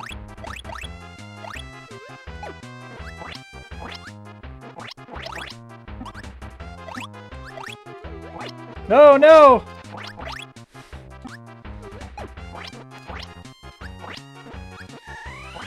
Uh-oh. He's really hauling ass this time.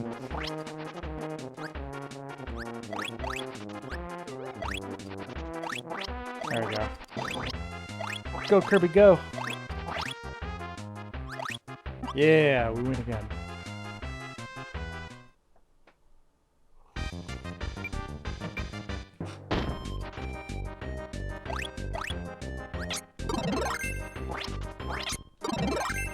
Oh? What? Oh, the tire! Damn it, I should have grabbed that.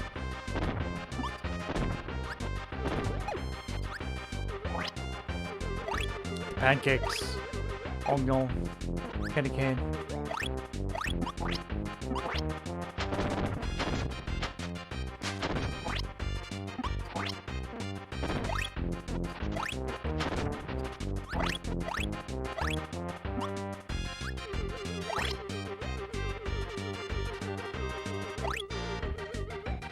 The Great Gourmet Race.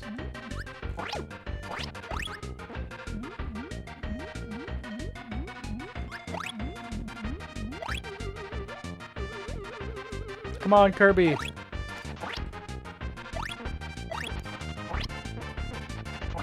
No!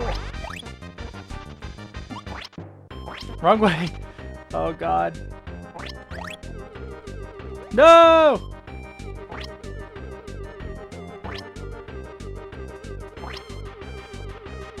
Kirby! No! Oh no. I must have this. Come on. Oh yeah. Oh yeah. Yes! Oh. Sorry, DDD. 1-2 oatmeal Kirby is a pink guy.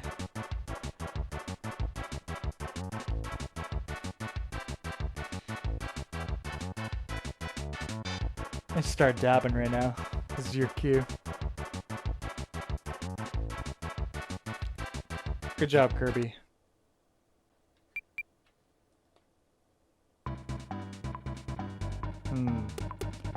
Okay. So, yes, Kirby Superstar. Just a little bit of what it has to offer. You've got more traditional Kirby stuff. The Great Cave Offensive, which is kind of like a Metroid thing. Let's try some of these. Let's try Samurai Kirby. Push any button immediately when you see the exclamation point. So this is kind of like a QuickTime event type thing. There's something like this in Kirby's Adventure on the NES. Yeah, same deal, except it was like a Western shootout. It's all in the timing.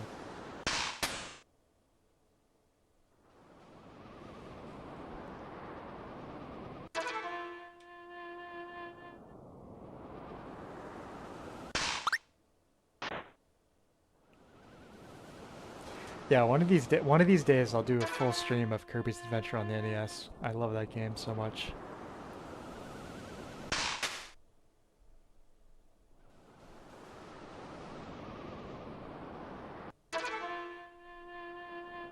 Here we go.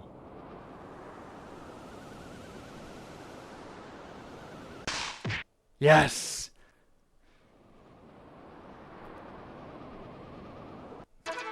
Whew, Meta Knight.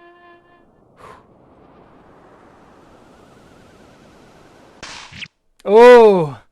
Yeah, he's fast. He's fast. He's fast, alright. Yeah, this is the kind of thing that really requires playing on a CRT, I think.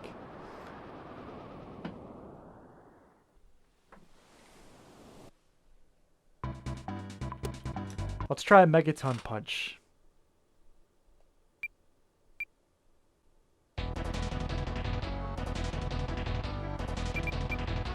Oh, look! There's Mario and Luigi back there.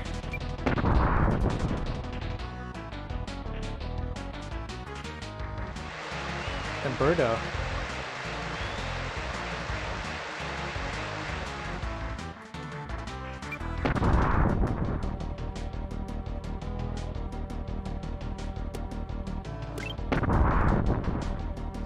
Let's see. The goal is to see who can blow the planet in half, I guess. Oh wait, they're on the other side too. There's 2 Marios and 2 Luigis.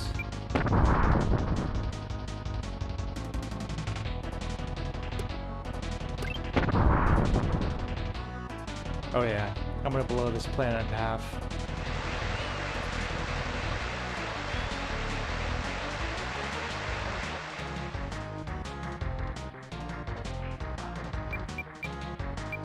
Let's try level 2.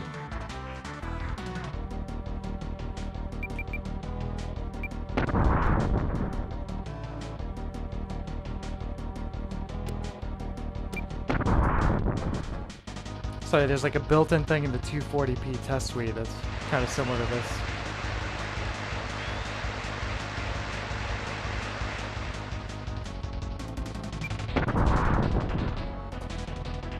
It's a little tricky how your opponents, you have to watch a little cutscene, kind of messes with the timing a little bit.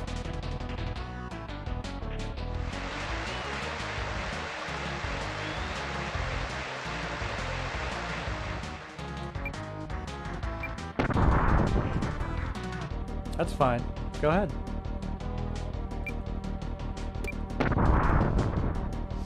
I like them apples. Close but no cigar, buddy.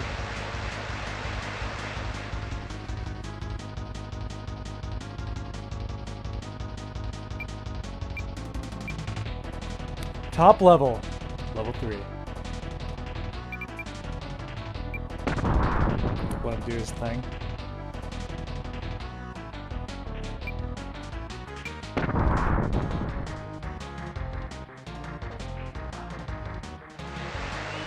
$184 seems to be my number.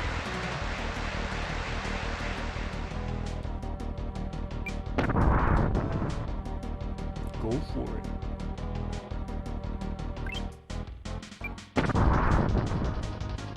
Oh man, close.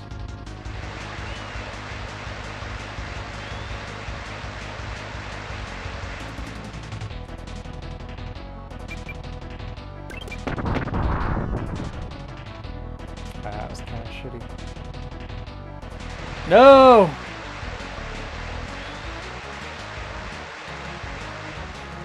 Mouse, maybe this is how Wario and Waluigi came to be. Yeah, maybe.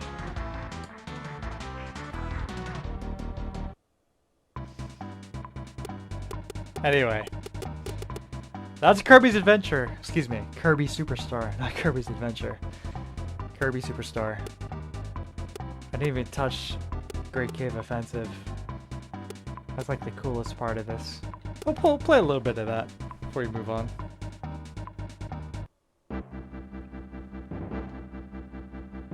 This could have been its own game, just on its own. Is that a unit of mountains? Yes. Find treasures throughout the cave. It's fun and exciting. You must find as many hidden treasures as you can. Find a treasure, move Kirby to it, and press up.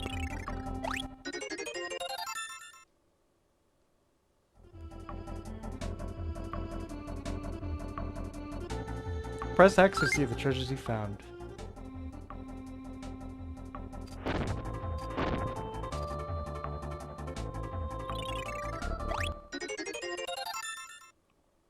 And there's Indiana Jones' whip after he died on Himalayan mountains.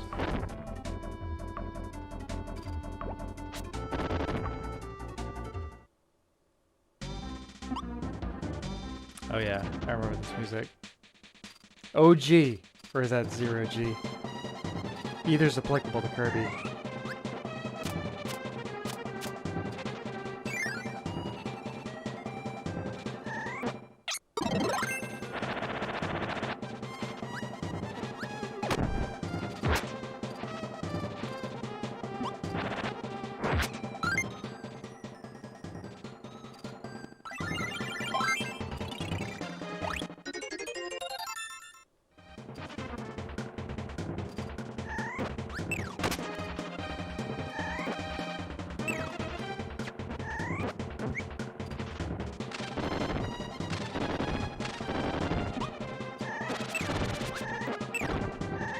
Can't go through that lava. Yeah, Fighter Joe. Here we go.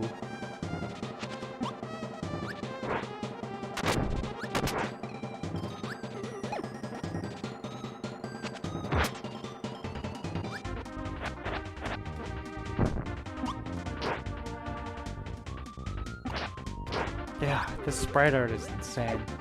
This looks so good.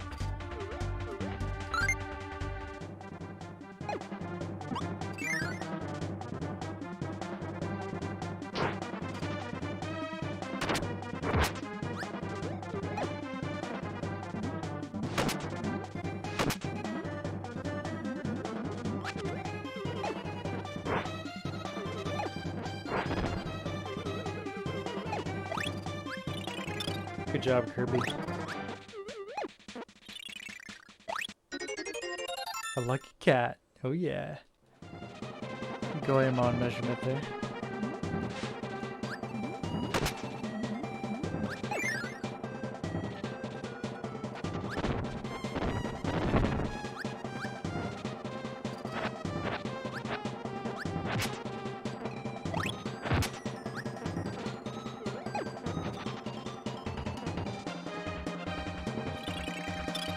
Yeah, from what I recall, this segment of the game is very large. Yeah. Kind of like a... Yeah, it has like this Metroid thing going on. I think I might move on to another game, though, just to keep up the variety for tonight.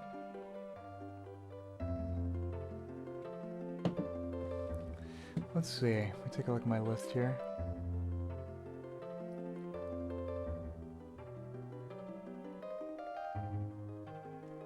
Yeah, I've got a few more games lined up.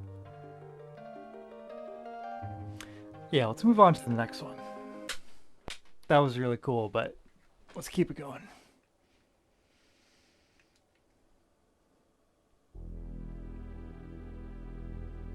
Another Rareware classic. One that I did have the cartridge of at some point, but it also has mysteriously disappeared. Almost as if a sibling sold it for money to buy weed.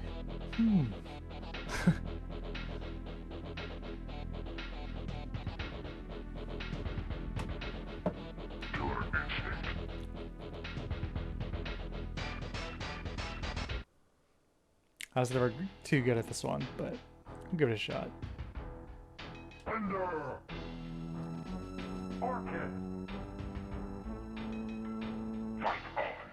Fight on!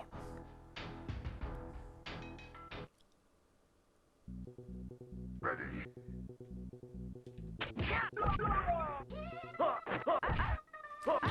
So we all know Smoking Spoon here.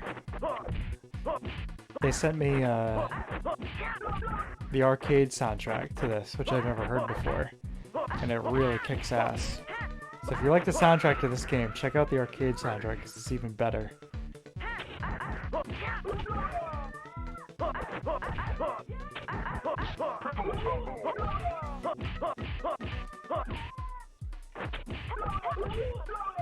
I'm probably not going to make it past the first stage here, but whatever.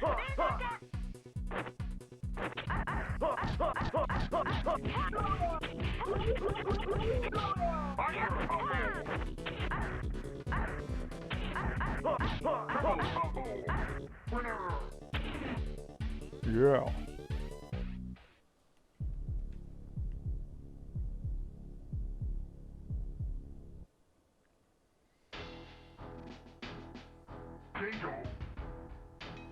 Kind of a strange thing to have you enter your initials before the game's over.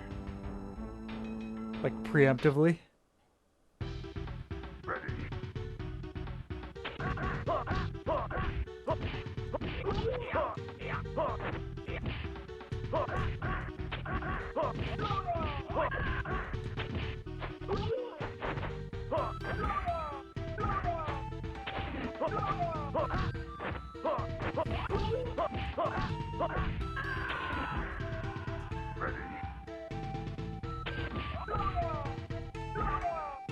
It's kind of the the Darkstalkers thing going on, where it doesn't recover your health between matches.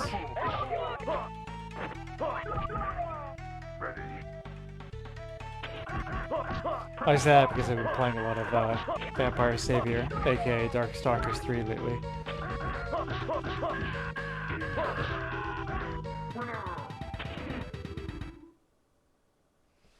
Hardcore firefighters be like, I want to get out of the hospital quick, so I named my kid it. Yeah. There's cinder made out of ice. Because that makes sense, right? Yeah, it'd be one thing if it was like the shade of blue you see at like, you know, like the root of like a gas flame or something. But no. He's straight up like ice colored.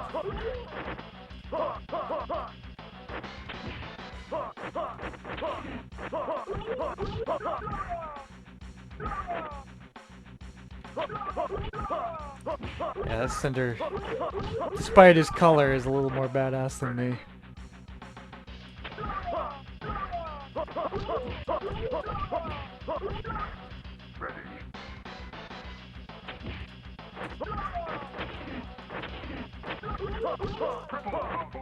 Triple combo.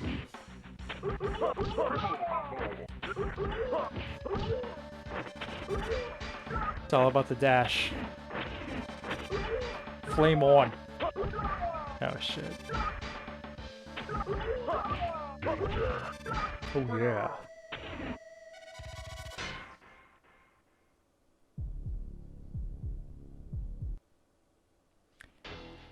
With some of the Capcom games, if you name your character AAA, it automatically renames you to Cap. It's like, what if my initials really were AAA? I mean, they're not, but there's gotta be several people out there who are. Yeah, this track is sick. This is my favorite in the game, and the arcade original version is way better.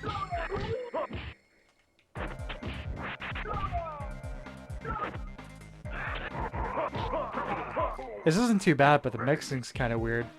Like the vocal sample's way quieter than it should be. Fire versus ice. Oh my god!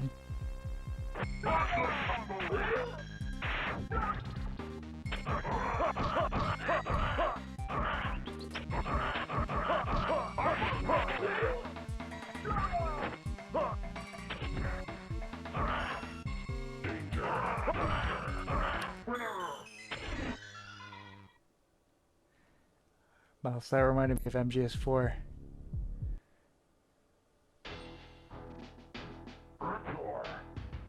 I think I'm gonna do a full, like, MGS marathon. Maybe in, I don't know, maybe this month, actually. Because I've got all this stuff lined up for October. Maybe that's what I should do for, September. Metal Gear Solid Marathon. I might even play Metal Gear 1 and 2 on the MSX. We'll see.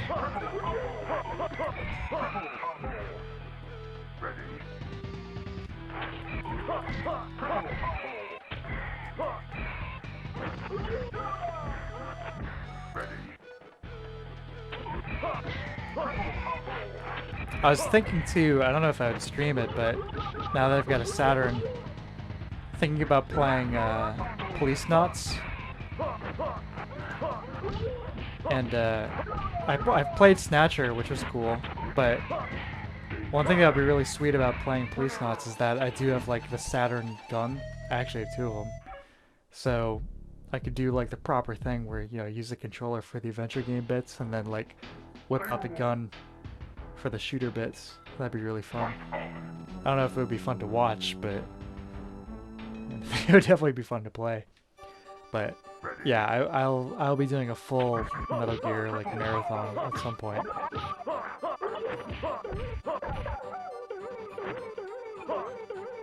What is that?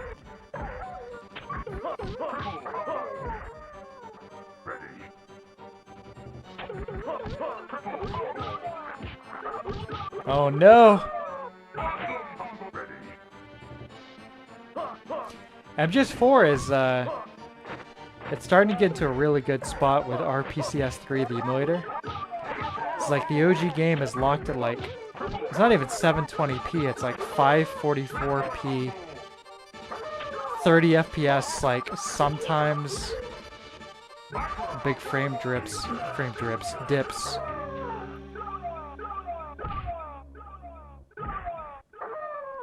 So, I tried it a little bit. I played a little bit of the first act of MGS4 on RPCS3 in 4K 60, and that was really nice. Also, I'd love to see some Metal Gear. Oh yeah, absolutely. Keep an eye out. Yeah, I'll probably do that this month. If I start with the OGs, I might use a walkthrough just because of how arcane and archaic some of the elements are. I've beaten both of them before, but as much as I love Metal Gear 2, there are some elements in that are just like, ugh. So like the backtracking and stuff. And I'm talking about MSX Metal Gear 2, not Metal Gear Solid 2. But yeah, we'll do a big Metal Gear Solid marathon. That'd be sweet.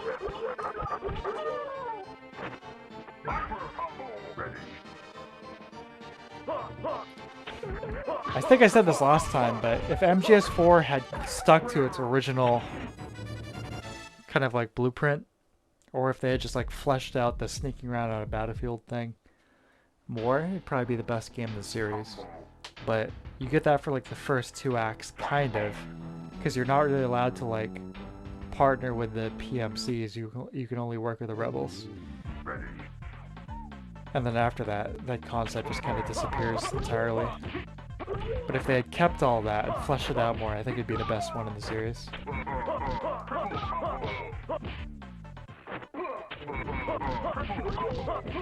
Here we go, another Mike Tyson character.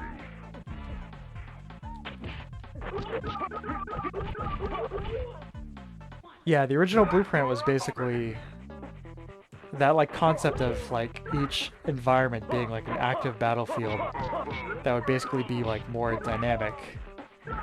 You know, like two forces fighting alongside each other, and you could partner with either of them or kind of manipulate either, you know, to like Yojimbo style to make things more advantageous for yourself. But in the final game, you know, there's the 5 acts, and the only parts where that's really a factor are the first two. And even then, you can only partner with the rebels. You can't partner with the PMCs. Like, there's an interview with Kojima where he's talking about, like, Act 3, like, that whole Europe section, where, like, it would increasingly become, like, this just war zone in the middle of the city. And you'd just be sneaking through it.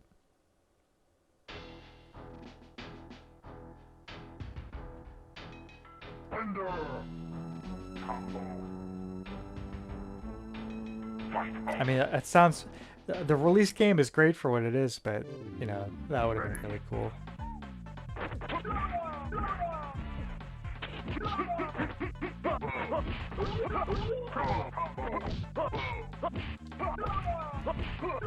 I was playing a little bit of MGS3 at my parents' camp because I have my PS3 up there. I just left it up there with them.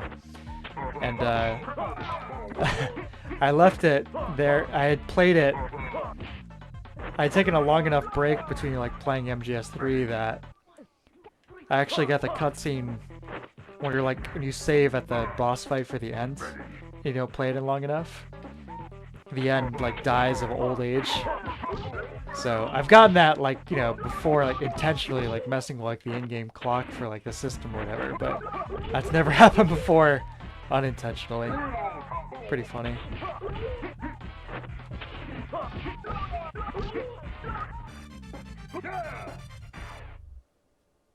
Alright, that's enough of Killer Instinct. Just getting smoked here.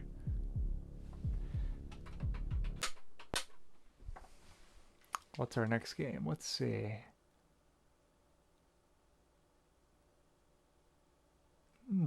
Okay, got 2 games left.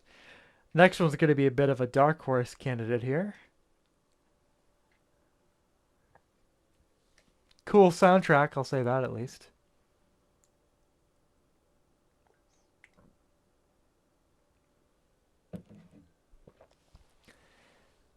Well, Sneaking on the Battlefield. This is an FPS. This is MGS. That was an incredible trailer, wasn't it? That was really good. This is gonna be cool. The Snake character model was a little strange in that initial trailer, but that the level of detail on his face, like the sweat rolling down his forehead and like kind of cutting a line through the dirt on his face, that was just really cool. I got it organically, yeah, I did. Pretty hilarious. But yes, folks, here we go. The magnum opus of the Super Nintendo. The Beavis and Butthead game. Our difficulty levels: Wimp, Cool, Dude. We're gonna keep it on Wimp. This game is hard as hell.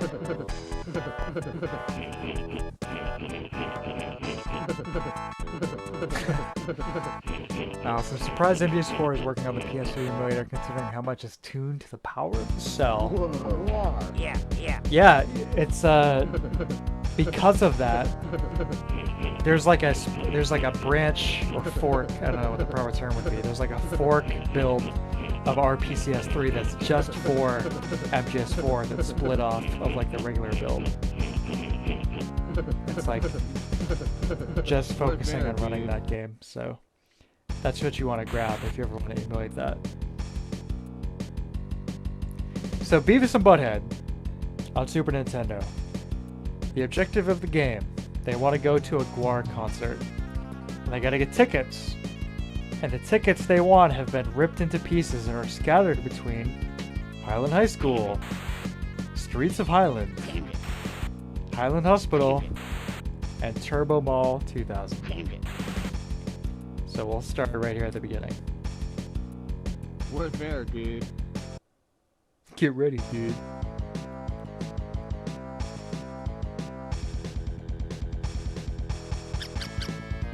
Whoa. Yeah, this game is hard as hell. I mean, it's not a good game. Let's be real here. This game sucks. But it is pretty amusing, so we'll check it out for a little bit.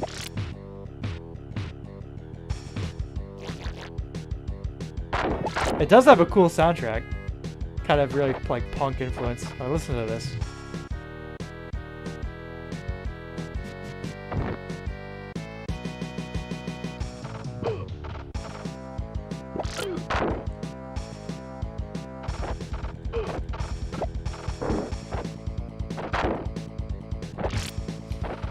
Out of like any kind of OC remix kind of thing, I think this game would benefit a lot from being performed on like real instruments, getting the dynamics that you would get in like a proper like punk recording or something.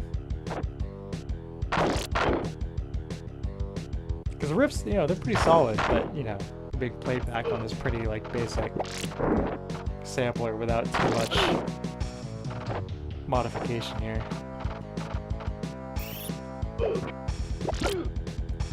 So Beavis and Butthead being as close as they are, share a health bar.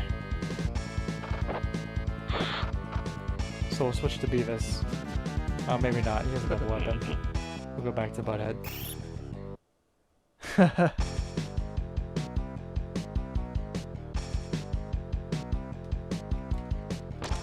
Switch to Beavis. Come on. There we go.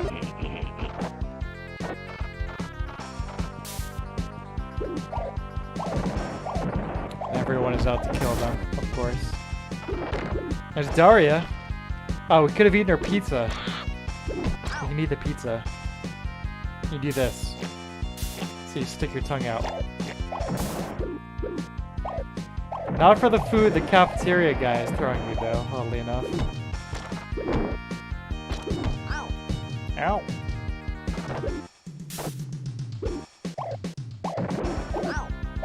Ow. Whoa.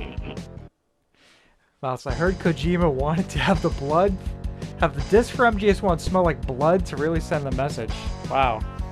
I hadn't heard that before. I wouldn't be surprised. I wouldn't put it past that guy.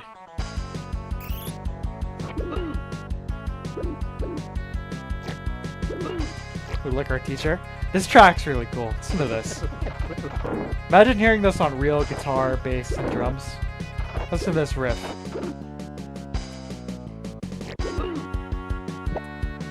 Oh yeah.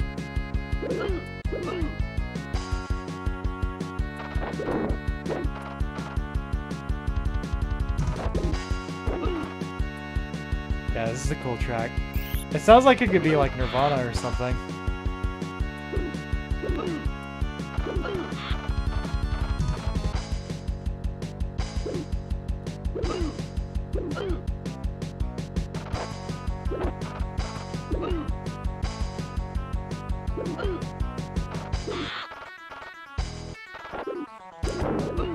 Maybe one day I'll do it myself. I'll do like a proper cover album of the soundtrack.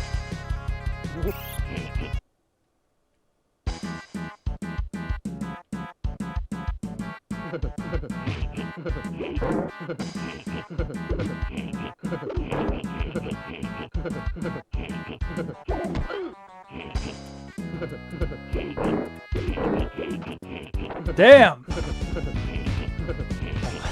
Yeah, that's why I find it funny that Death Stranding is getting a director's cut.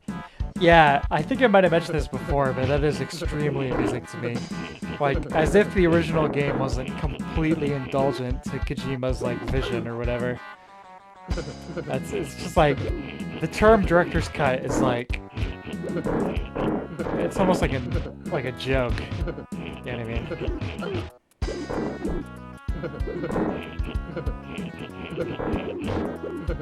It was completely indulgent in every single way he would have wanted in the original version. But the director's cut, apparently they realized there wasn't enough gameplay to going around, so now they're incorporating more of that.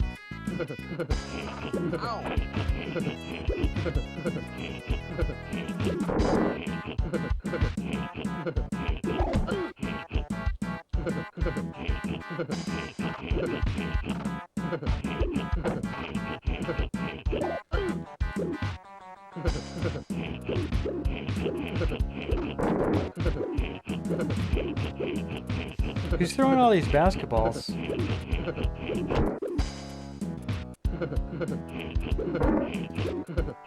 There's two sprites in the top left.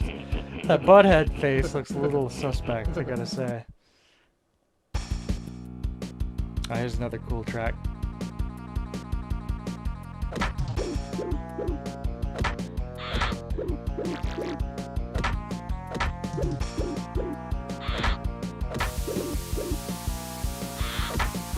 Dodge the showers.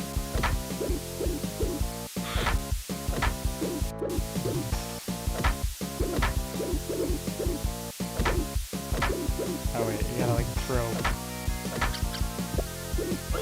There you go.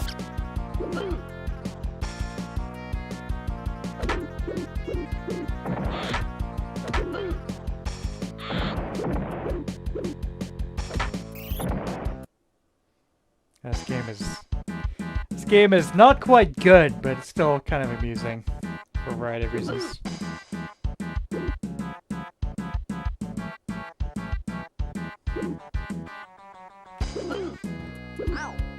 Ow. Oh, there was some pizza we could have eaten. Damn.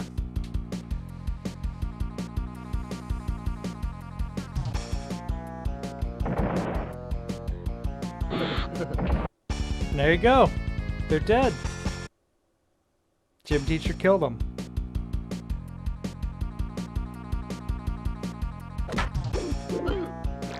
There's some chips.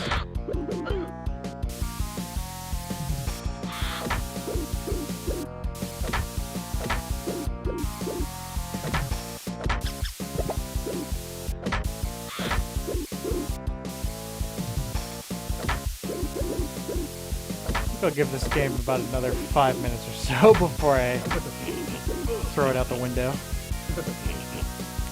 There's another one. I had the physical copy, and it is MIA.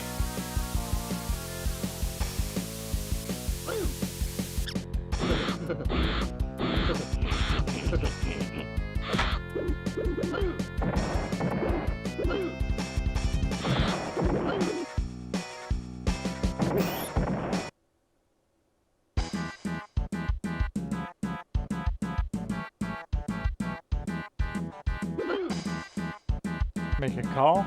No. He makes an animation for some reason, but he can't do anything with it.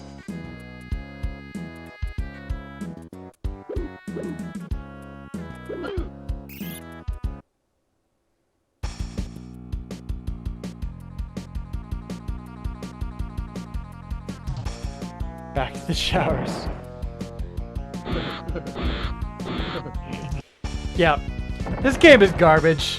I don't know why I played it. It's funny for about 10 seconds. And the soundtrack is good, but this game is bad. Don't play this game.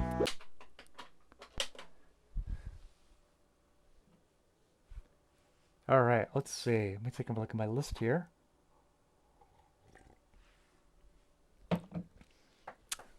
So, I played a bit of this a few weeks ago. And got stuck on the second level boss, but let's give it another try. Let's see if I can take my skills and iterate on them. This is Maju-U, aka King of Demons, a Japanese-only game that is really cool. Really cool art style, cool music. Was translated in the early 2000s by a fan online. Let's check it out. Some more great sprite artwork.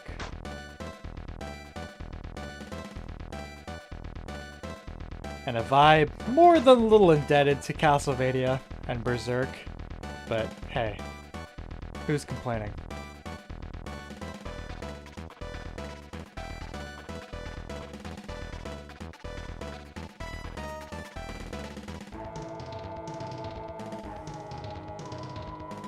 Yeah, we're gonna beat the second level this time. We're gonna crush it.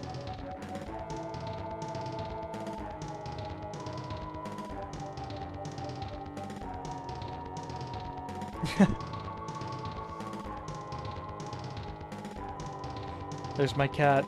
There's Ajax.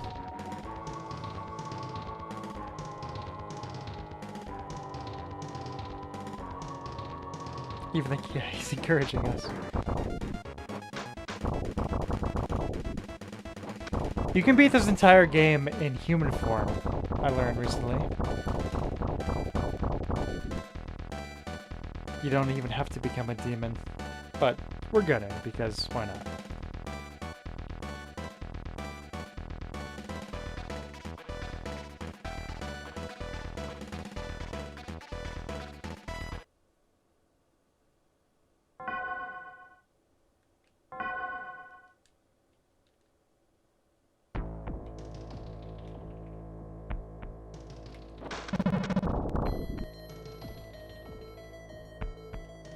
And I believe if you die a single time, you lose your wife's reincarnation there. But she literally never comes back.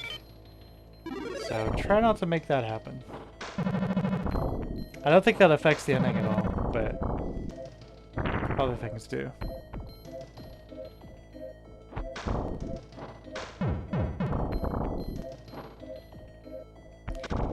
Mouse, did you check out Cyber City Edo 808 yet? Oh, I just got reminded of that, but you really should.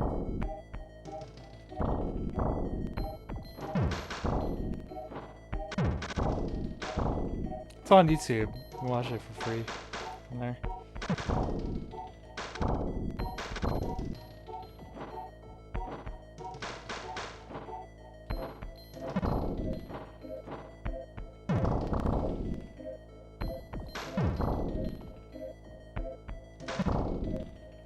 It's just kind of sad. It is. This is a dark game. It's pretty macabre. No, I haven't. Oh, you should. Check it out. You'll love it. The English dub. Really good.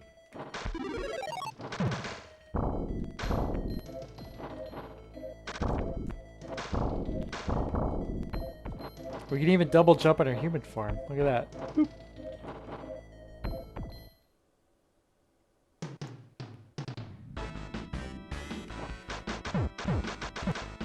Here we go with the Slug Lord again.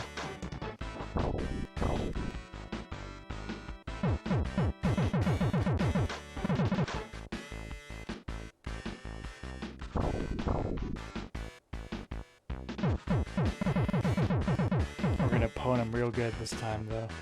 We know his tricks.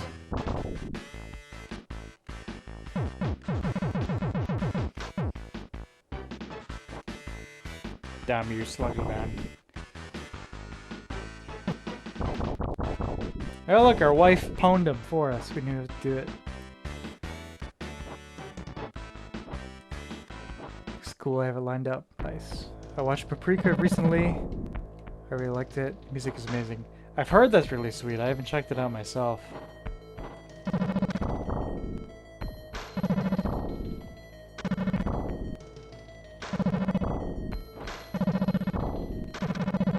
You know, another crazy one is, it's called like Mad Bull 17 or something like that. Mad Bull something. That is one of the craziest animes I've ever seen. Extremely sexist, but it's fun. It's good. Very funny.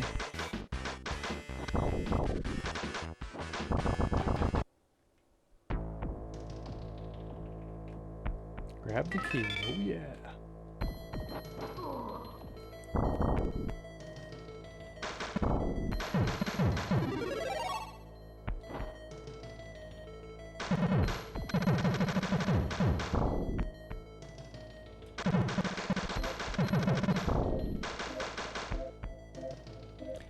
Same guy who did the soundtrack for Berserk. Oh, interesting. Oh, that's enticing. Out of the entire like realm of Berserk, what's his name? Susumu Hiramu or something. I recall like like the actual like his name off the top of my head. Apologies, but yeah, his music is one of my absolute favorite parts of that entire like creative sphere. The OG anime soundtrack is insanely good, but obviously you know that.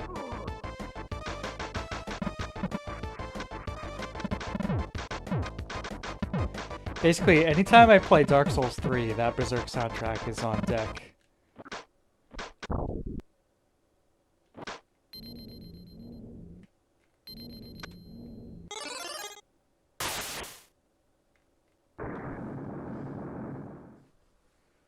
Yeah, Susumu Kurosawa.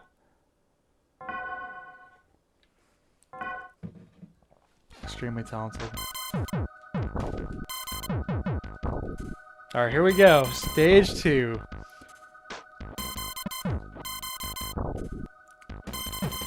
I made a playlist of a bunch of tracks from it. Like the more ambient tracks, like the Behelit theme and Guts' theme and some other stuff. To listen to while I read the manga. And it's really cool, but I don't know, sometimes I feel like, I mean, it's like just a subjective thing, but maybe it's more effective to read silently and just kind of absorb everything on its own.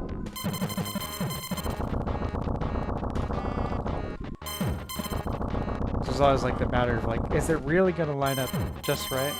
But I mean, there are tracks like the Behelit theme that are going to work with almost any scene in the manga.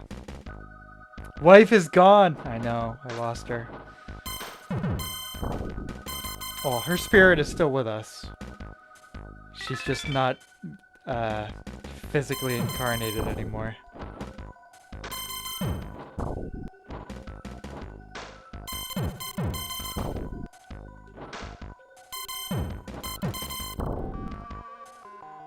I listened to black metal while I read the manga.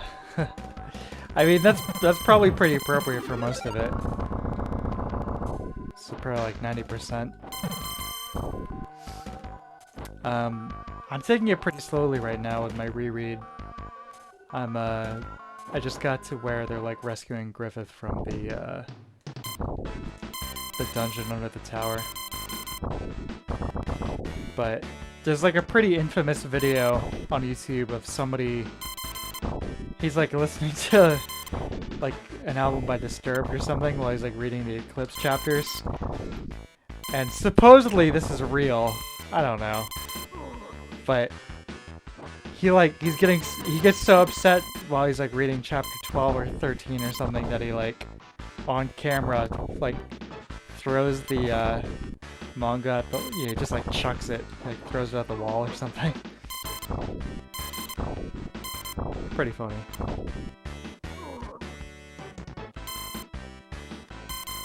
Oh shit!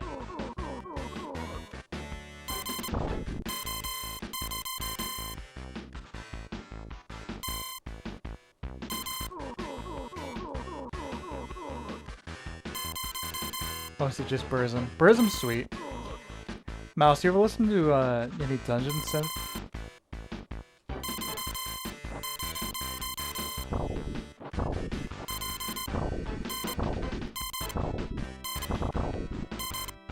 There we go.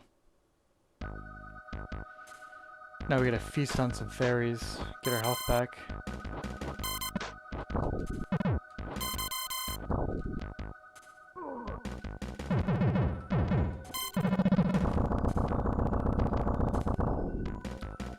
Very, very little health.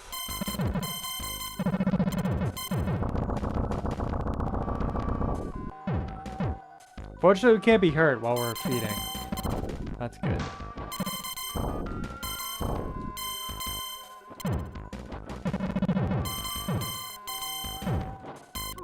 Oh, God.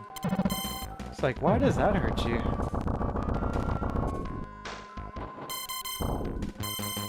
Just a little bit. My friend showed me a few songs a month ago. Well, There's, I think it's pretty sweet. There's quite a few albums in that genre that I'm really into. I would recommend Depressive Silence 2, Secret Stairway, or Secret Staircase, I don't remember. Pretty much the entire output of Fief, F-I-E-F, and that album project that I've been talking about is kind of a Dungeon Synth album. It's just kind of in that realm.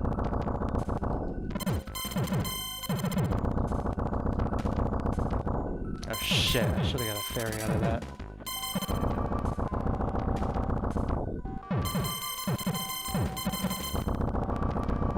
It's the first time I've ever even heard of it.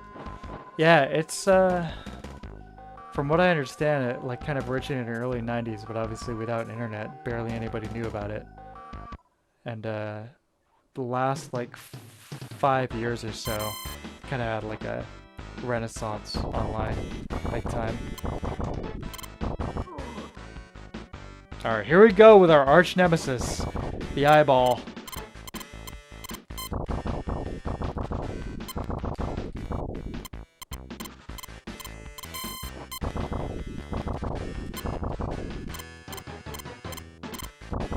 I say we kick his ass, what do you say?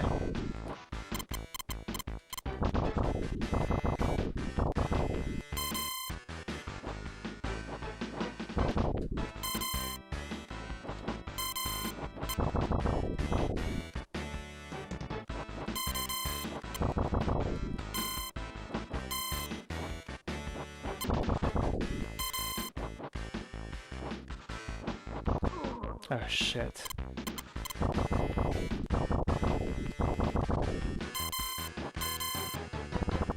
What? What happened? Why did I just die? I mean, really, what just happened? Nothing touched me, I just exploded.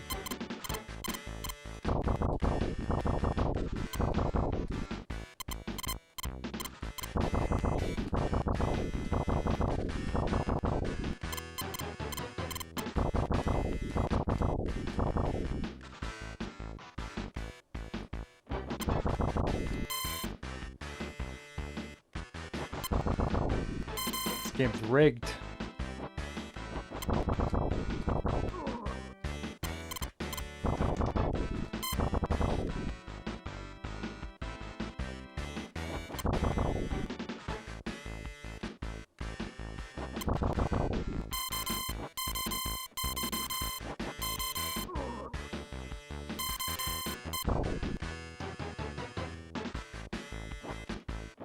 Holy shit!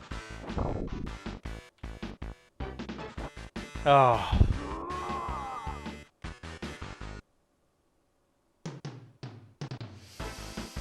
Oh boy.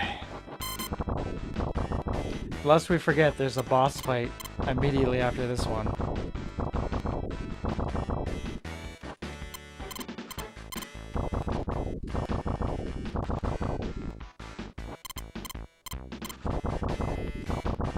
Yeah, I'm gonna readjust the strat here. A little slower, but safer.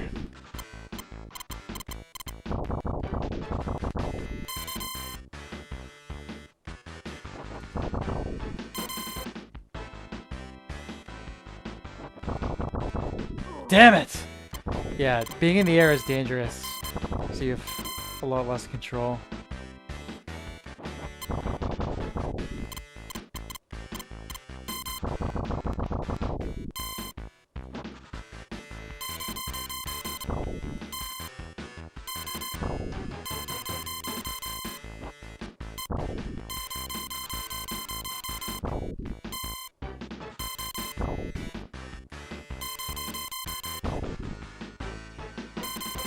Oh, God.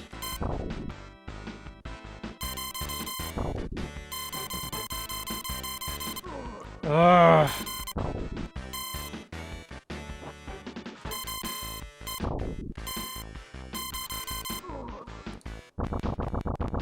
This thing is such horseshit. And then you got the boss right after. So we gotta focus.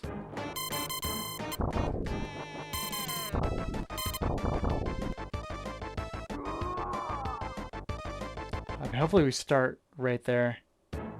Yeah, okay.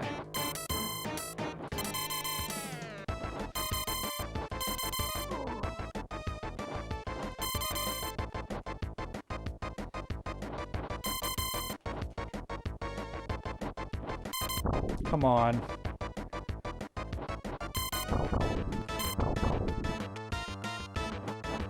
So that arm, you want to stay on the lower level, and that's popping out.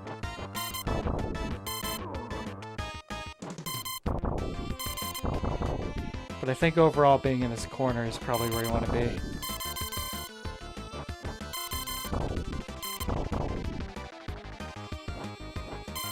Oh, it's actually a boss health bar. That's nice.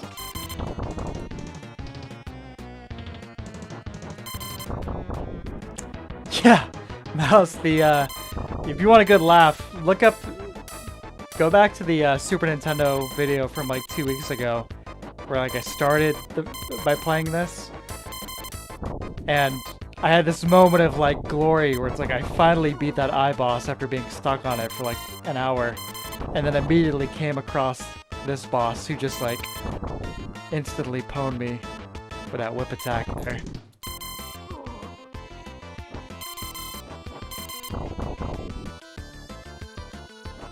But I think we got it this time.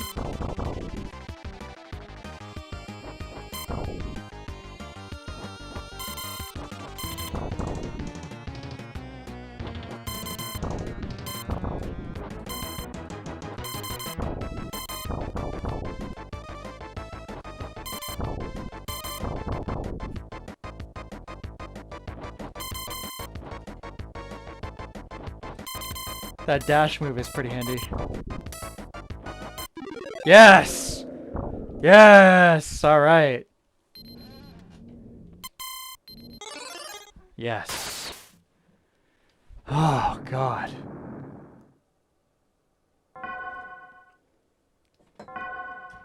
Well, we've now made it further than we did 2 weeks ago. Another scary hell stage. The infinite tombs of the dead. Wow, look at that! Big old F-bomb.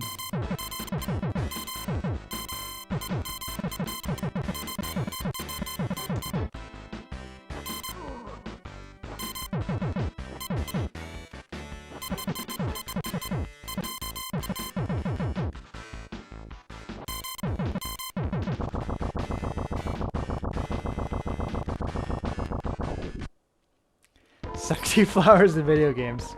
1, this, 2, Conker's Bad Fur Day. Yeah.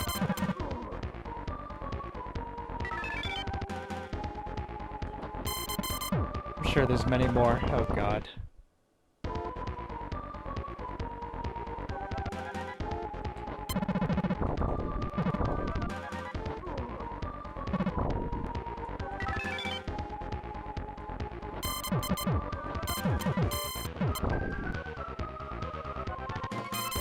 Kind of lump that in with like the general category of like sexy upper half torso of like a lady and then grotesque bottom half. It's a pretty common trope, I think. When you've got what's her face in Dark Souls?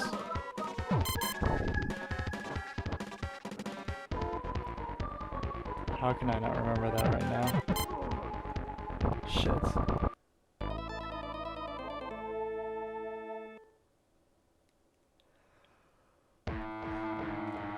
Oh, I started to crash. It's been a long day. I've been up since like 5 a.m. Not because I wanted to be, I just had some kind of crazy nightmare. I woke up at 5.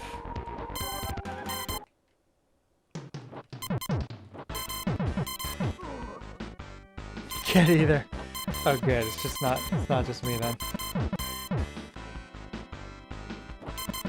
One of the Leaf ladies.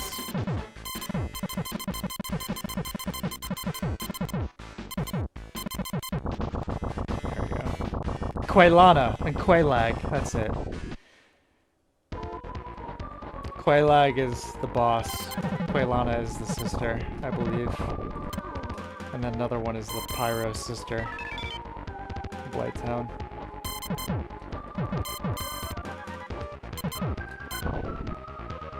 Damn! At least we still got the pimp strut. Oh yeah.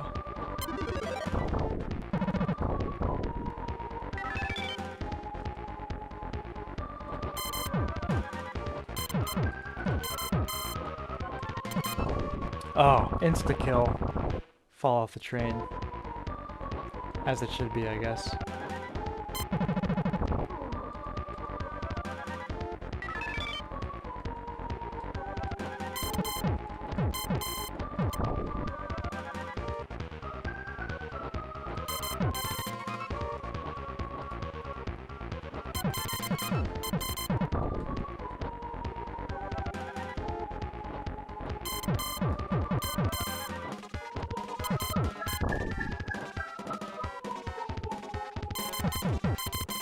Quailana, Quailag, and Quay something.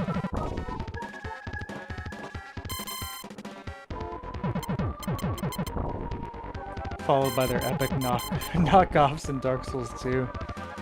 Najka and the other one. I don't remember.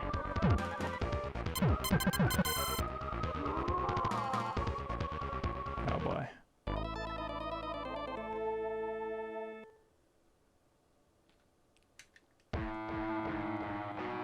Continue?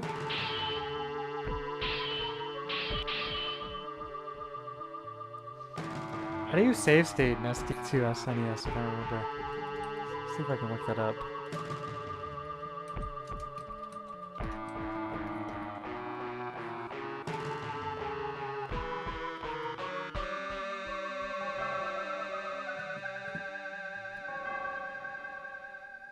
Select and D-pad.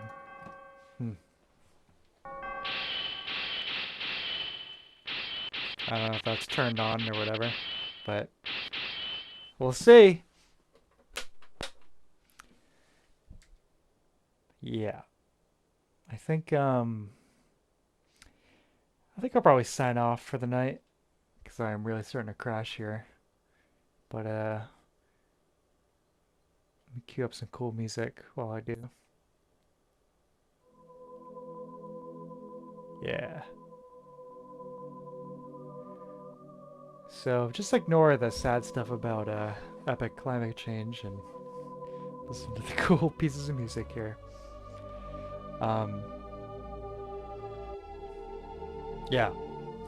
Anyway, so yeah, I'm gonna call it a night. As far as the channel goes, I mentioned this at the beginning, but I have come up with I got an idea for another video, so I'm going to try and get that done before the end of the month. So before October 1st. I'll try and get that made. Probably won't be a super long video, but I think it'll be an interesting topic. And obviously I'll keep streaming on Sundays here. And in October, get ready because we're going to do just a crazy month of horror games and horror themed games. They're going to be doing all sorts of streams and videos on all sorts of good stuff. Bloodborne, Condemned, Resident Evil 2, Silent Hill 1, just to name a few, and many more. So, yeah, keep an eye out. Also, check out the Saturn Bomberman soundtrack that I uploaded earlier. It's a piece of music from that game that I could not find anywhere else on the internet. So I ripped it and put it on my channel. And it's a really cool kind of jungle drum and bass, like 90s vibe kind of track. But yeah. I'm going to sign off because I am definitely crashing right now. Malice, thank you very much for, as always, hanging out and chatting. Always a pleasure. Everyone else too. Sabotage, Nintendo Mad, and anybody who's lurking, chilling out. Thanks a lot. Totally appreciate it. And until next time, have a great night and adios.